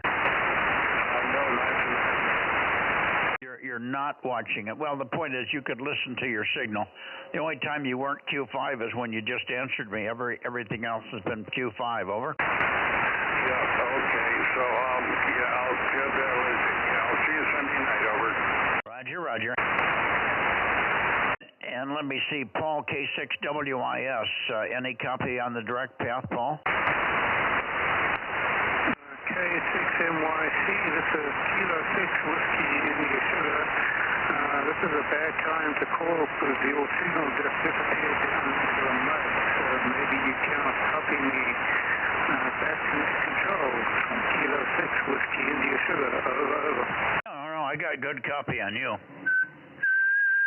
I may not be driving this one quite hard enough. Let me bring up the drive a little bit. Well, I'm almost there. Not going to help any. Drive it harder. I'm getting about 800 out.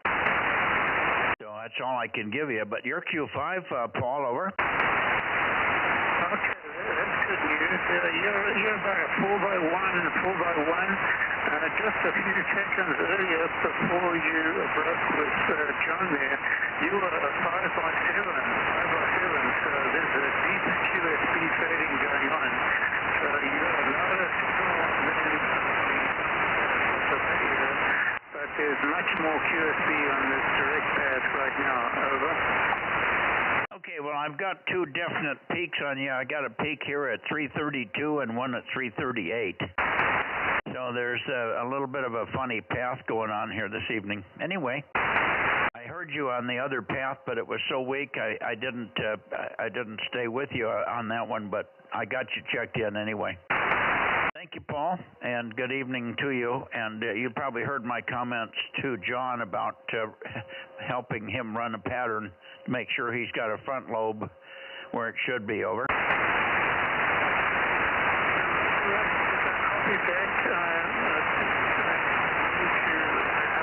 John KR6MI run a test with probably sometime this weekend. We can maybe schedule that, John. I'll just hand it over to you there, John, to see what your answer is. KR6MI, this is K6WIS. Yeah, okay, Paul. K6WIS. I think, well, I've got your email, or I can send you an email. That's not a problem. Okay, roger that. Yeah, notify me by email when would be a convenient time for you, probably in the evening sometime, over. Yeah, okay, that sounds good. We'll set up a schedule. Roger. Yep. And let's see, between us, I wonder if there's any big hills in the way, because we could get scattering or multipassing, which would interfere with the direct pattern, but hopefully not too much. Over. Yeah, well, we'll find out, won't we? Over. Right, yep, there's nothing like trying experimenting, so I'm all for that. Anyway, nice to meet you again on 432 there, John. 73 for now. After that, to meet yourself with Kilo 6 Whiskey India Sugar in the foothills next Labrador. Very good. Let me give a call to Redding and listen up toward Redding. Just bump the antenna a little bit there, Paul. Maybe you can hear Redding. Redding. KD6 Sugar Whiskey. KD6SW. KD6 Sugar Whiskey. Redding. K6MYC. Kilowatt 6 Mike Yankee Charlie. Calling Redding, and listening for any CW there, Rich. KD6SO, KD6 sopping wet, KD6SW, K6MYC, over.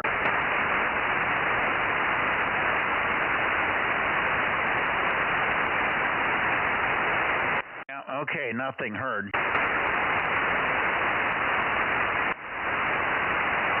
Let me go to Nevada here. KM6HK. Hey, Dan, how are you? KM6HK. Good to have you in here. How are you doing? Oh, we're doing real good here. I just thought I'd dive in and see if my transmitter's still working. We got a 9/10 of an inch, almost a full inch last night in the last 24 hours. Yeah, that's about right. I got 3/4 of an inch here. I think Frank got almost an inch. Yeah, it's remarkable. I've only been keeping track here, I don't know how, a number of months, not since the full beginning of the season, but I'm up to almost 16 inches here total. Yeah, you're way ahead of me. I just passed 11. Yeah, you're a little bit drier over there. Okay, very good. Well, we'll let you go along. I just thought I'd chime in. KM6HK. Yeah, and I haven't heard Dane on here this evening. He was in here last night. We had quite a chat, but haven't heard him tonight on 432. You might throw a rock at his window. Okay, will do. All righty. Now, let's see. I'm going to go toward Nevada.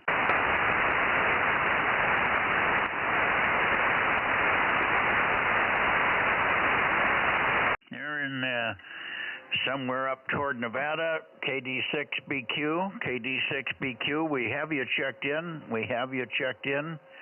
But we'd like to hear you direct path here. KD6BQ, K6MYC, over. K6MYC, K6BQ, number 249. That was Larry with his checking in, not me, over. Yeah, Q5. Pretty amazing signal. We heard you on the back, and so did Frank. Frank heard you. I think K6USY heard a little bit of CW there, even with his modest whole loop system. So you're doing pretty well with 8 watts, over. That was actually Larry on CW. That was Larry on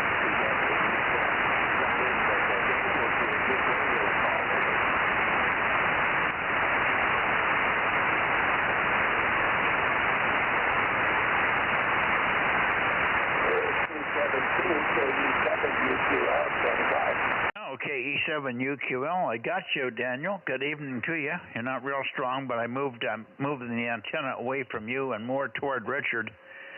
So give me another call, and I'll see if I can peek on you, Daniel, over. Okay, Roger, we'll give you some chatter, see if you can give us a peek here. KD7UQL, calling from Delta Mike 09, Delta Mike 09, Delta Fox. KD7UQL, standing by, over. Roger, well, it's Q5, but it's also diffused tonight. I'm seeing the same thing on Richard. I'm getting almost no change from 358 to plus 7 degrees. Right across due north from 358 to 7 degrees, a 10-degree swing, and I'm not seeing hardly any change at all. It's got a light flutter on it. And but it's Q4 for Richard and your Q5, Daniel. But the same thing on you. No real peak tonight. I wonder if you've heard Larry in here. KE7UQL. Great to hear you tonight. K6MYC. Over. Roger. Thank you. No, have not heard N7WT at this time. KD6BQ is standing by. Over. Roger.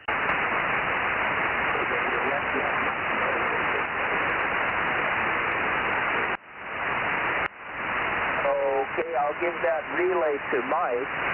Mike, you heard N7WT on CW earlier tonight. Over. Oh, is that who I heard? I did not hear Richard. I heard Larry. Roger. Okay. I didn't try to read it because it was people talking through it, so I'll put Larry in here.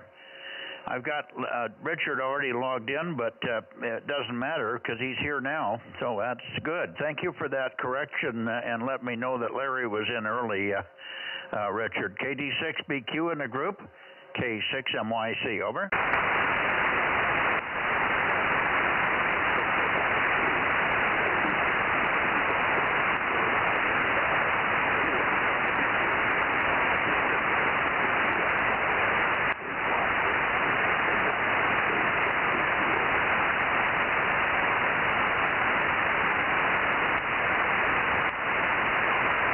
Is down to no copy. I can hear him in there, but no readability, Daniel. So I'll say 73s to you, Richard. We'll catch you guys Sunday night. Over to you, Daniel, for a final. KE7UQL, K6MYC, over.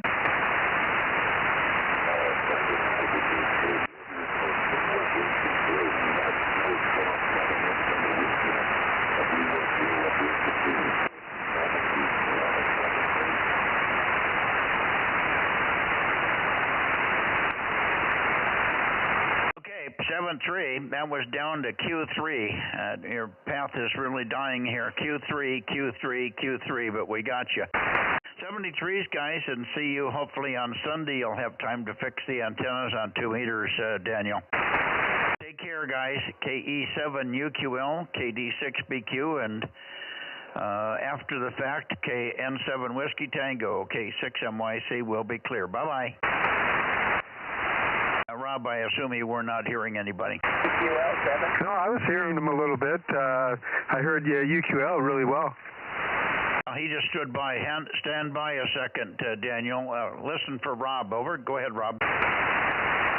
KE7UQL, Kilo Mike 6, Sierra Romeo, DMO 7, over.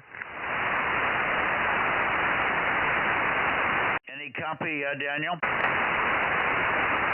You're up now at this time. Much better signal, over. You're way up. Listen again for Rob. Rob, give him a call. Yeah, I'm not hearing him now. He must have a plane go over or something. KE7UQL, KE7UQL, Kilo Mike 6, Sierra Romeo, DMO 7, over.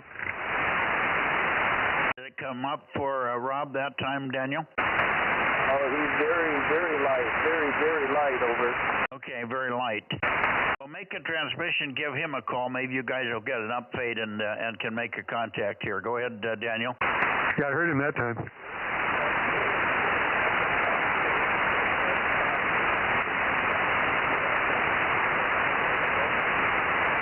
Okay, Daniel. Yeah, I got you that time. KE7UQL, DMO 9, I think you said. KM6SR, DMO 7, over.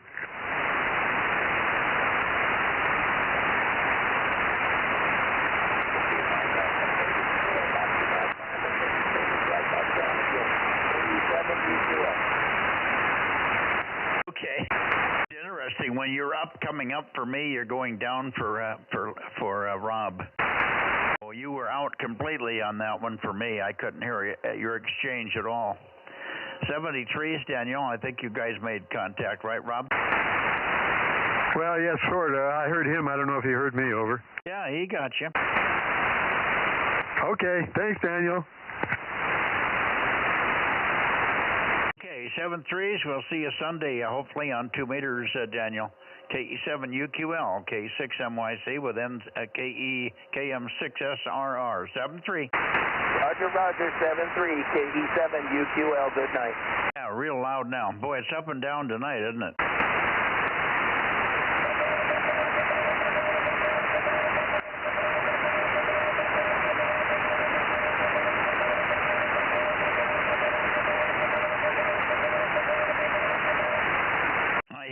The da-da. Is that you, Richard? Yeah, we hear you. We hear you. 7373.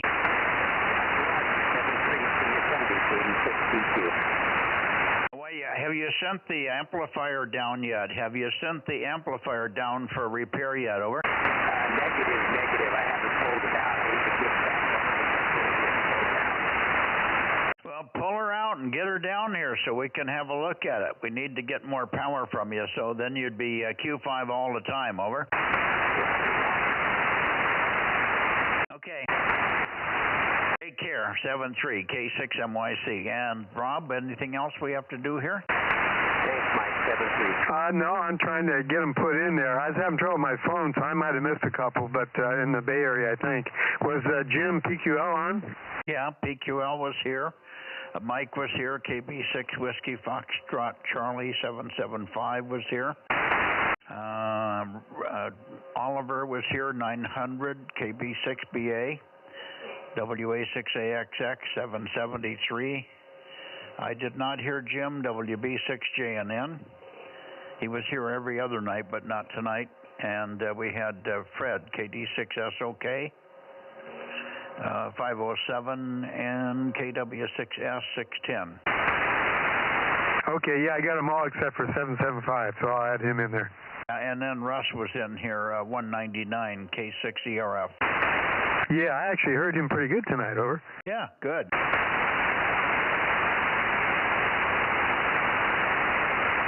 Okay, well, I got 23. 22 or 23, something like that.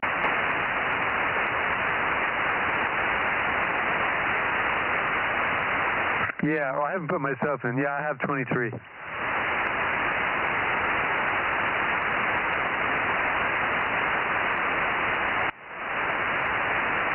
So I guess I'm close. I haven't missed any. Not too bad. All right, and I think Aaron's probably here in the background somewhere, right, Aaron? He's not, but I am. Okay. Very good. Well, good morning to you. Good evening, I should say, Frank. And we'll see what happens tonight with the weather. I think we've got a clear night, but then it's maybe start to rain late afternoon tomorrow.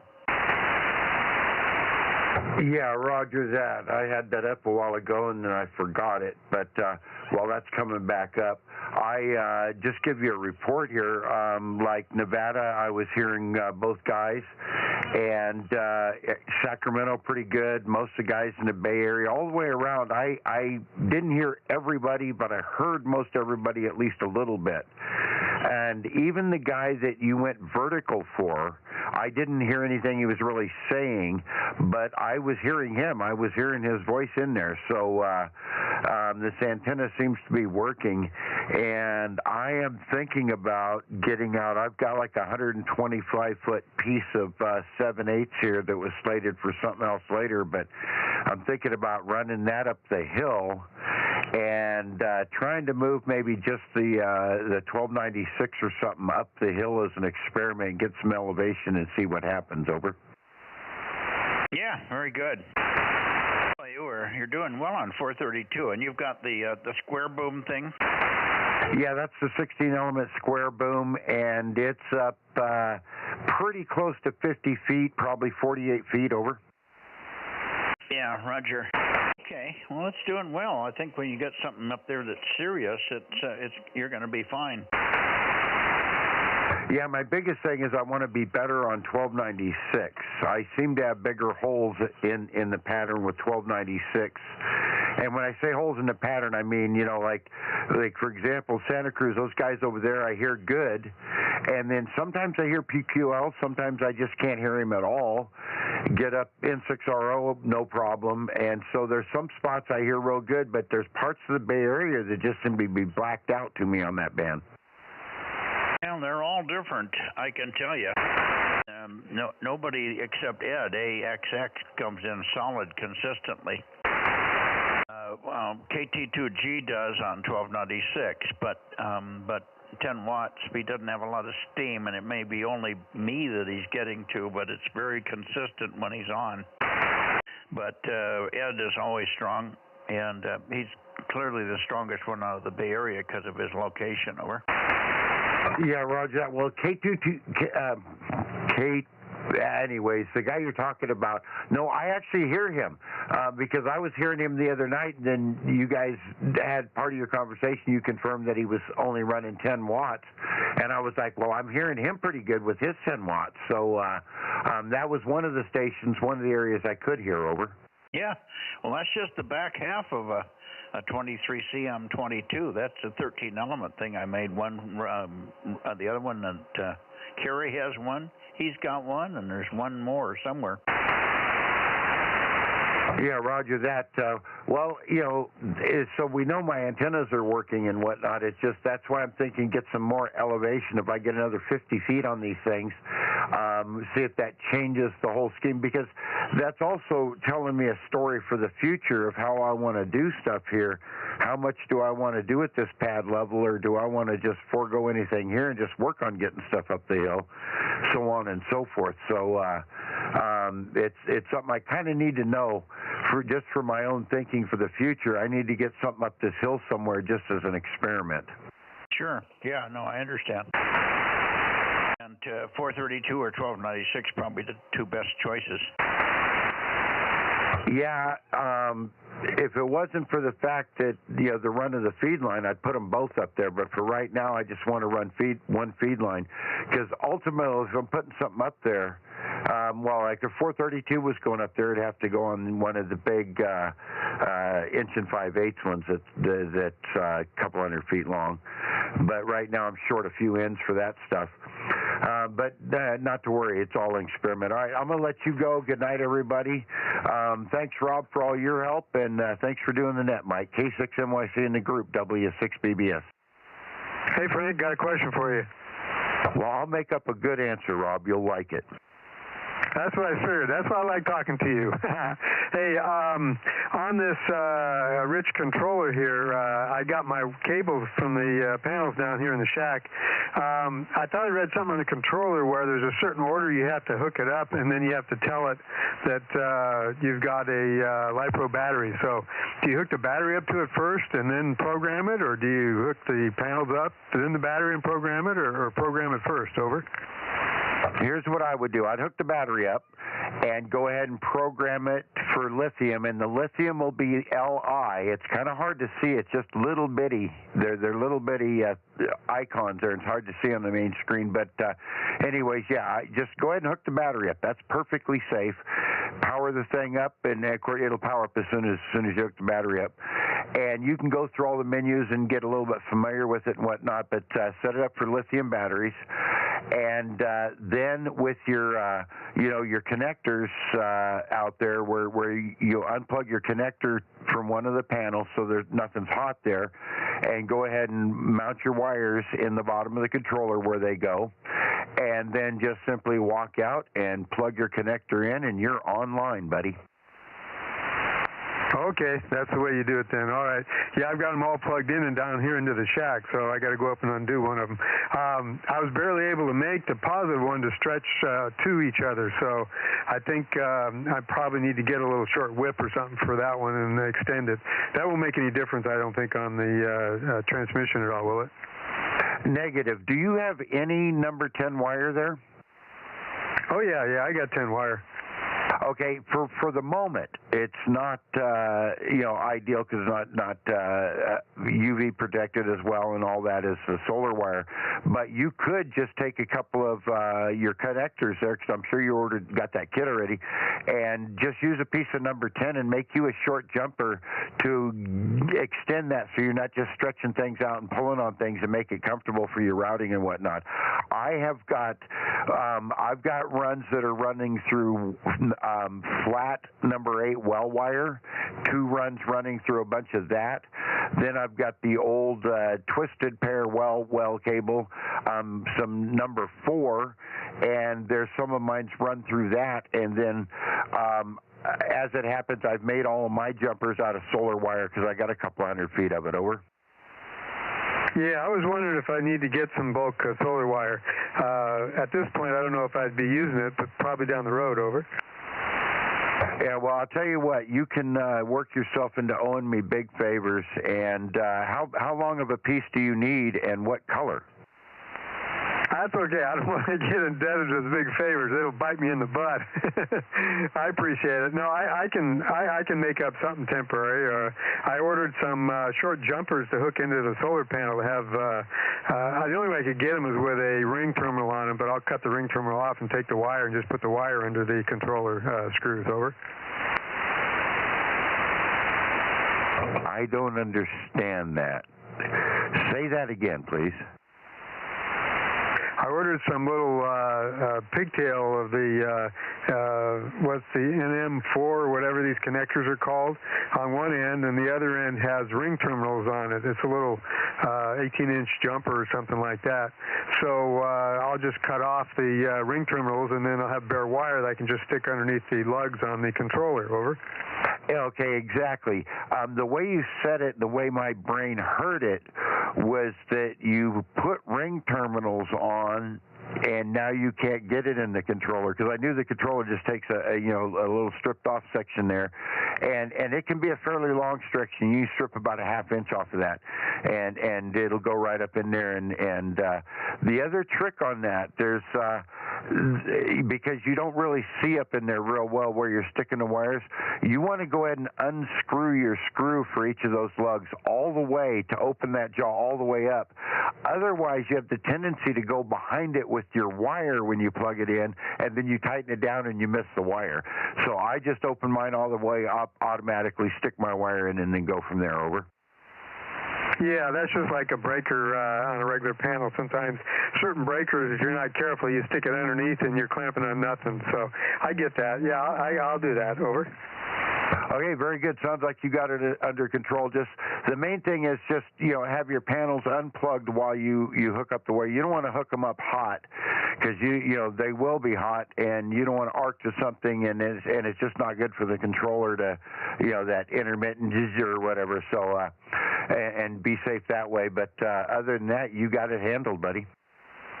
All right, sounds good. Well, how about at night right now? There shouldn't be much being produced right now, right? Well, no, not right now tonight. You would be perfectly safe right now. And back to the wire, though. I do have.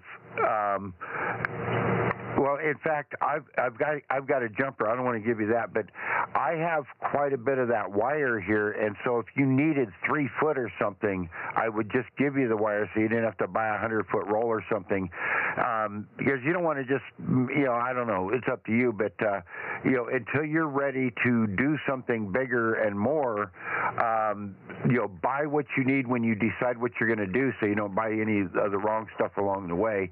You don't want to buy 100 foot of wire right now, and in 2 months, you know, and use 5 foot of it, and in 2 months go, man, I should have got the 300 foot of wire. It'd have been cheaper, and I'm going to need it, and things like that. If you follow me.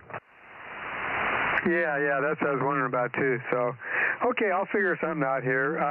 Once I use those connectors on this 10-gauge wire that I just have here, some THHN wire, the connectors are used up, right? Yeah, once they're crimped on, that's it. They're done. Okay, well, maybe I'll come visit you and get a little piece of wire. I only need 2 foot or so of red. That will be enough. I don't know why I thought they'd be on opposite sides so that if the negative would fit, the red would fit too, but some reason they're not quite working that way. And I've got them angled a little bit, so they're not right next to each other. They're having to be angled because of the way my deck supports them, and I want them to point kind of south. Over. Yeah. So here's what you can't plug the 2 panels into each other? No. They plug in each other fine, but that's not the way of doing it. That'd be in series, and I'd have too much voltage there. No, I'm plugging them into these little union things that I got, and so I'm putting them in parallel. Over. Okay, very good. So your real issue is that your main run going in just needs to be a few feet longer. No, I got extra on my main run. I'm trying to put the 2 negatives together on the panels, which I was able to do, and put the 2 positives together from the panels. Won't quite reach very good. I just had to loosen the panel supports and move them next to each other so they're actually touching. And now one panel will be blocking a little bit of the other panel from the solar. And that's how I got them to hook up. It's not really pulling on the wire, but there's not much room if the panels move a little in the wind. Over. Okay, listen, you've got something that you didn't figure out there then. Take a look at those panels again, and those wires route in and out of some various holes in the top of the panels. And if you completely get them clear, and they will, one of them, the male is hard to get out because it's got a bigger housing. It's a little hard. You got to kind of pull it through. But if you get that clear of those holes, you can get both sets of wires pulled together in one spot underneath the panels, right in the middle. Put your 2 adapters together. The 2 adapters could be, and when I say adapters, your parallel connectors there. Everything should reach and touch in between those panels. The wires are plenty long enough, but sometimes they're routed through that upper bracket, and you can figure out how to unweave it out of there, and it makes the wires much longer. There's no reason, if those panels are sitting side by side, which is what they should be anyways, those wires should have no problem reaching each other. You shouldn't have to extend anything. Yeah, I tried that. I couldn't get them through, so I'll work on it a little harder. I thought maybe they were supposed to be that way, so I didn't bother trying to undo them. Over. Yeah, okay, there's where your missing length is. I had the same issue, and that's why I say they're a little big, but you kind of pull on them and twist them a little bit and get them just in the right spot. They do pop through that hole. When they put them in, they might have put them in, the wires in, and then put it into that, soldered it into the junction in the back, but I don't know how they built them. But no, it does come out, and that solves your problem, Rob. Yeah, okay. And because I've got them angled against each other a little bit, one of them will block the other one because one's behind the other one a little bit as far as how they're being supported. But they are angled both the same way. So that's why I had them spread out about a foot and had to put them almost next to each other to make them connect up. Over. Yeah, well, they are designed to be racked side by side, and for the wires to reach just fine that way with some extra room. And if you do need a piece of this wire, just to give you an example, I bought a package that had a pair of red 100-footers and a pair of black 100-footers, so 200 feet of each color, and they're running up the hill to an array right now, but I got a big old long loop laying here on the ground, so it won't hurt me if you need it to whack 3 foot off of one of these and give it to you. Okay, well, I could give you an end to put back on it and do it that way, but if I pull them through the holes, then I'm pretty sure they'll reach the way I wanted to do them. I just didn't try that because it gave so much resistance. I didn't want to force something and break it. Over. Yeah, well, yeah, and I wouldn't cut the end off with the connector on it. I would cut the end off that goes into a charger that doesn't have an end on it, Rob. That's, piece of cake. I take your 3 foot off, strip it back, and plug it back in, and away we go. Well, I could do that myself here. I've got these little jumpers that I was going to plug in, but I could cut off the end of one of these pieces. Then they wouldn't be the same length, though, but I could do that, and I could make my own jumper. Yeah, I got two 75-foot lengths of the black and red to bring my solar down into the shack here. Over. Oh, yeah, and that's the other thing. If you got plenty of extra room on that, just whack 3 foot off of the end of the red if that's what you mean. It's not going to hurt a thing. And you think about it, if you're worried about keeping your wire lengths the same, well, you're just moving that 3 foot to the other end of the system. It's still in there. Yep, that's true. So, okay, I'll figure something out. W6BBS, KM6SR. Thank you, Frank. One final question. What did you do? You bought some little jumpers to hang out of the charger, and then you was just going to be able to plug your wires in right there in and out with one of the connectors? Well, I originally bought them because of the battery. I thought you said at one time you had to do something with the battery there, and so I was trying to hook the battery up. But I can get some regular big lugs and put on the battery and just use some number 6 TH-hitching wire or something like that. It'll be in my shack, won't be out in the weather or in the sun or anything there. Over. Yeah, roger that. Yeah, these connectors are for solar panels for PV. They're high voltage, but they're low current. You don't want to use these connectors for batteries on battery connections. They're going to have a load, and if it's the charger is a load, so you could conceivably fry that connector in that circuit. Over. Okay, all right. That's something I hadn't realized too, but that makes sense. Yeah, and it doesn't hurt to have you have a set of these connectors, there so you can just quickly unplug from the controller in the building if you want to. But you can just, I didn't do any, I don't have a disconnect in the building. I'm wired straight into my controllers, and I just walk out to my panels and unplug if I'm going to do something and work on it and make it safe. All right, Rob, good night, and I hope we didn't leave Mikey just sitting there. Hopefully he wandered off and went and got something to eat and went to bed or something. But good night, Rob, and if you're still there, Mike, good night from W6BBS. Okay, good night, Frank. W6BBS, KM6SR, 73. Yep, he must have walked away from the radio, but it's still running. That conversation was still being streamed. K6USY. Oh, I get to run my big mouth with my little bitty brain once again. All right, good night, all. W6BBS.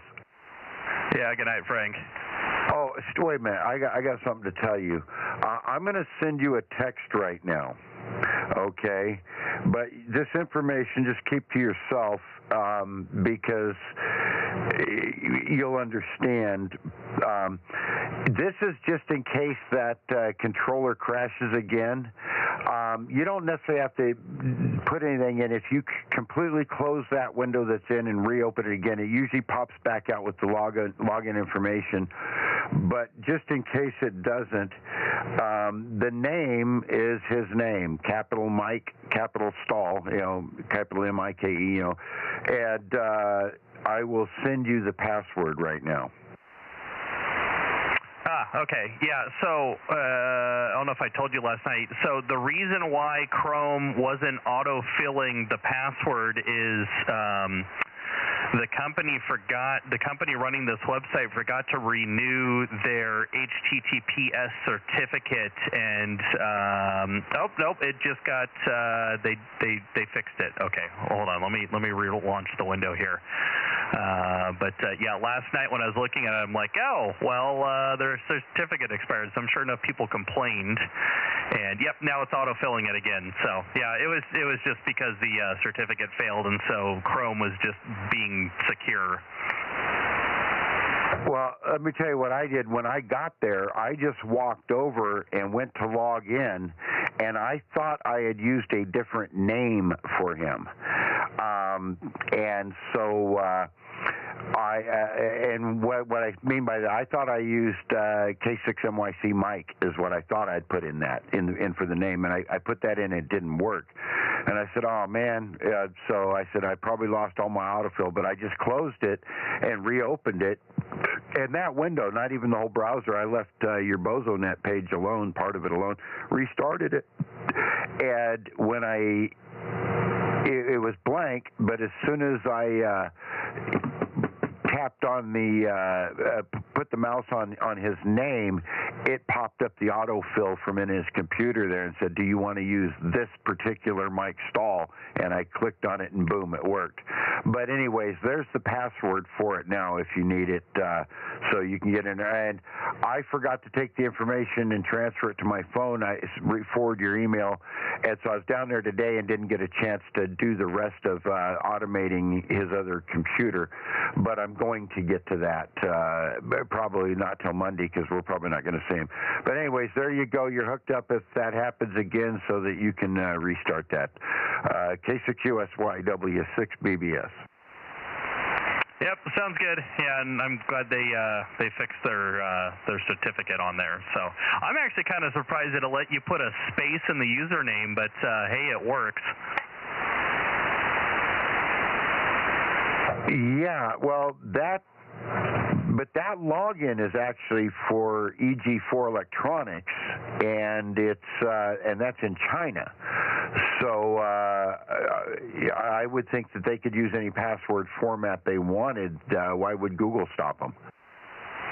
No, I was just saying the username. I'm surprised. A lot of websites won't let you put a space in the username. So I was just surprised to let you just put the first and the last name. So I thought that was funny. But yep. Everything's working, looking good. So I'll when I drop the stream here, I will get Sunday night scheduled, and then I will leave the screen up for him to read. Yeah, and I remembered after the fact, this is how I figured out later, or once I saw his name, I remembered what had happened. Because Signature Solar, the people we bought all the batteries and the inverter and all that from, so they can log into it, and for troubleshooting and whatnot, if we have a problem, because we had done that once, I went ahead and set it up just with the same information that they have, so it's all tied together in one account there.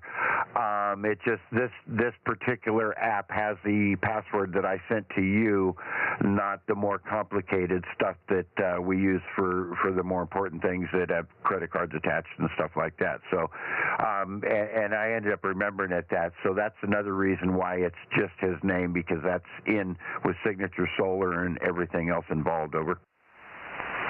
Roger that. Awesome. Okay. Thanks, Frank. Good night. W6BBS shutting it down. You still in there, Rob, counting and amounting? Yeah, Roger. Yeah, I've got to finish putting in some of these things here. I was having trouble with my phone, so I missed a few things, and I didn't get them logged in as the net was going on. Over. Oh, no worries. Yeah, I was playing with the kids for half the net and just listening in the background. So you guys could have been talking about me, and I wouldn't have noticed. But all righty, I'll let you get out of here and get that email sent off, and I'll get the net scheduled for Sunday, and we'll say goodnight to everybody listening on YouTube. Okay, Aaron. K6USY, KM6SR, 73. Hey, Rob. Yeah, go ahead, Frank. Would you like to hear a story about me getting my extra class ticket that might give you some encouragement for your studies? That's what I was just going to ask you. Is it going to give me encouragement or not? Over. Well, it'll give you encouragement. You will be encouraged in your ability to get it done because of your education, my lack of education, so on and so forth. And when you hear the story, you're going to go, well, if he got it that way, then anybody could do it. Over. Well, I don't know if education has that much to do with it, but there's a lot of, I'm learning from Ken a little, which has been very good going to this class, about different ways of analyzing the question. Sometimes you can throw out half the choices because they don't even talk about the thing they're asking about in the question. Over. Roger that. Okay, first I'll tell you the story, and then I'll try to remember to tell you a trick of learning this, of taking the test. So I'm sure you know about the tests on QRZ. In fact, I'll tell you that since I'm talking about it. One of a good way to do the memorization method as far as answers goes is you go through that test and you read the question. You don't read the answers. You read the question. And if you don't know the answer, then you pull up your book, okay, because I know you got the study manual, and you go to that exact question, and now you read the correct answer, and only the correct answer. Don't read the wrong ones, so you're not memorizing those. So you read the correct answer. Now you move on to the next one in the Bozo, in QRZ, and if you pull it up and you know the answer, you think you do, you go ahead and answer it, you get the next one, and you don't know that answer. Now you open your book, and you study their answer in the book. And so you are memorizing the correct answers, so the day that you take the test, the wrong answers won't look familiar with them because you've done your best to avoid reading them the whole time. You got that over? Yeah, I was kind of wondering about that myself, how I could get around doing that, because to find the right answers, sometimes you have to read them all. Over. Yeah, and that's I've given a lot of people that advice, people that weren't very good at math and struggled with the theory a little bit and whatnot. And so that's exactly what you're doing. You read the question, never the answers on QRZ. Just read that question. Do I know the answer in your head? Yes, I'm pretty sure I do, so you go ahead and look down and see if the answer's there. But if you don't know the answer, go straight to the book and then only read the answer portion of it there, because it gives the explanation at the top and which one it is. And so that's positive memorization. Now, when I went for my extra class, at that time, I was working as the head service guy at Madera Pumps. So I was running from 7 o'clock in the morning, and early day was 7:30, 8 o'clock at night. I was on call 24/7, and during the summer, when they need water, they need water. You run, and I had times where I worked, got home, had an hour to eat dinner and take a shower, and then got called back out and worked all night and went into the office the next morning dirty because I've been out on a dairy all night. Things like that. So that's the way my summers went. And it was summertime, and I was a general, and I had several of guys like in the Fresno Club and whatnot egging me on, pushing me, when are you going to get that extra? And I wanted it because I was a DX guy. And so I had gotten the book, and I was studying it. And in fact, the extra class is the only time I bought the book and studied it. That's another story. But anyways, I'd read through the book and gone through the whole thing once, just reading it basically cover to cover. And now I'm doing a little bit messing around with QRZ, but the problem is every day I get home too late. I'm too tired to study. And at one point there'd been kind of a challenge. There's a test coming up in a couple of months. We want you there to take your test. And I will be there. I committed to being there to take my test. I'm pretty sure it was in June.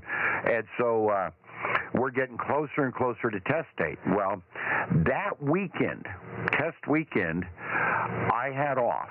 That was a guaranteed weekend off. Boyd knew I wasn't going to cover anything that, there was two of us, and he was going to cover my shift, or, whenever one guy was gone, the other guy had to do it all. So I had a plan laid out as we got closer that I would cram that weekend. And that was when all the pumps over at Central Green Ranch that pump out of the river and feed their entire ranch, all four of them burned up at once. A big underground fire that created a ball of glass size of a Volkswagen. And so I worked straight through everything. So, but when it came right down to the end, I'm finished Saturday night. I figured I would be off Saturday and I could cram all day Saturday. I got off work like 10 o'clock Saturday night. Sat down, I'm committed to going, and I'm trying to study, and I just can't get my head into it. Now, mind you, I've gotten some study time in, but nothing serious, and I was going to cram hard the last few days and go take this test. I wake up, oversleep Sunday morning, and I wake up to a phone call saying, hey, we haven't seen or heard from you. You're coming down for the test, right? And I'm like, oh, my God. I know I'm going to fail it miserably, but I told everybody I would take it.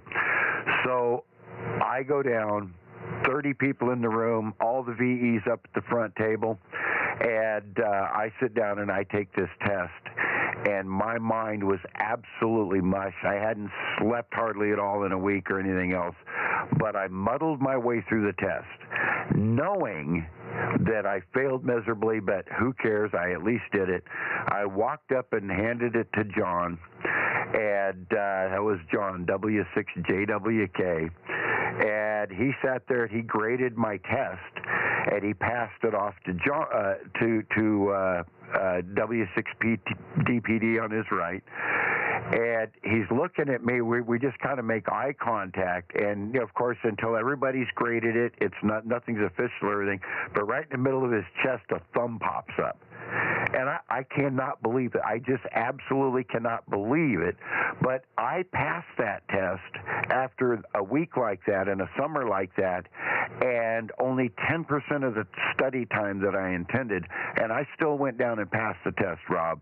So if you're taking Ken's class, you got no excuses, buddy. Go get her done. KM6SRR, good night. W6BBS. Now you just dumped a little more pressure on me by telling me that.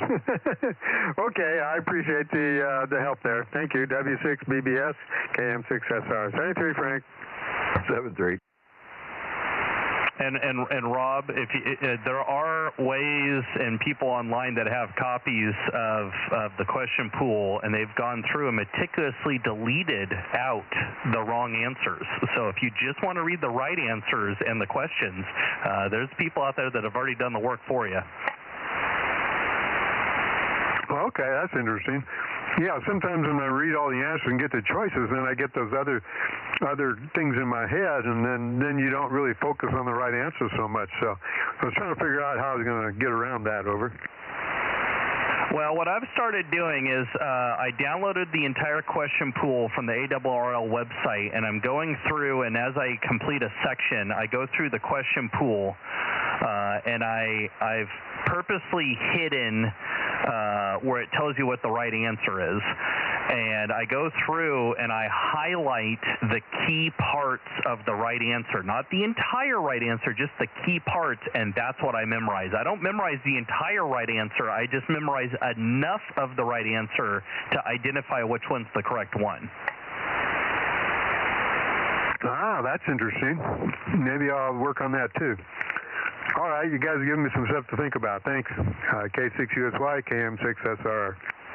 Yeah, there's a couple ways to attack it, but yeah, a couple of the questions I literally memorized 2 words out of the answer, and I go find those 2 words, and I'm like, okay, it's that one. Some of them I immediately know what it is, and then some of the other questions I've come up with some really ridiculous ways to remember what it is, but you just got to find your own devices.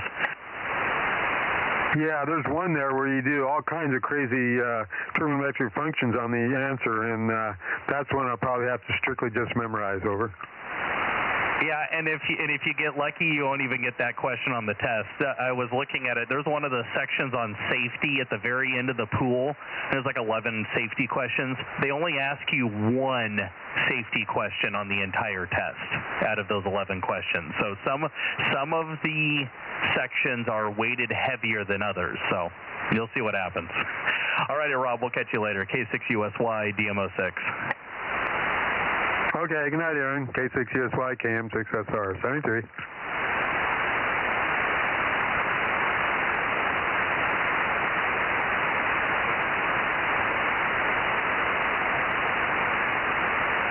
And good night to the 2 other people that are still streaming on YouTube. K6USY DMO6 dropping the stream.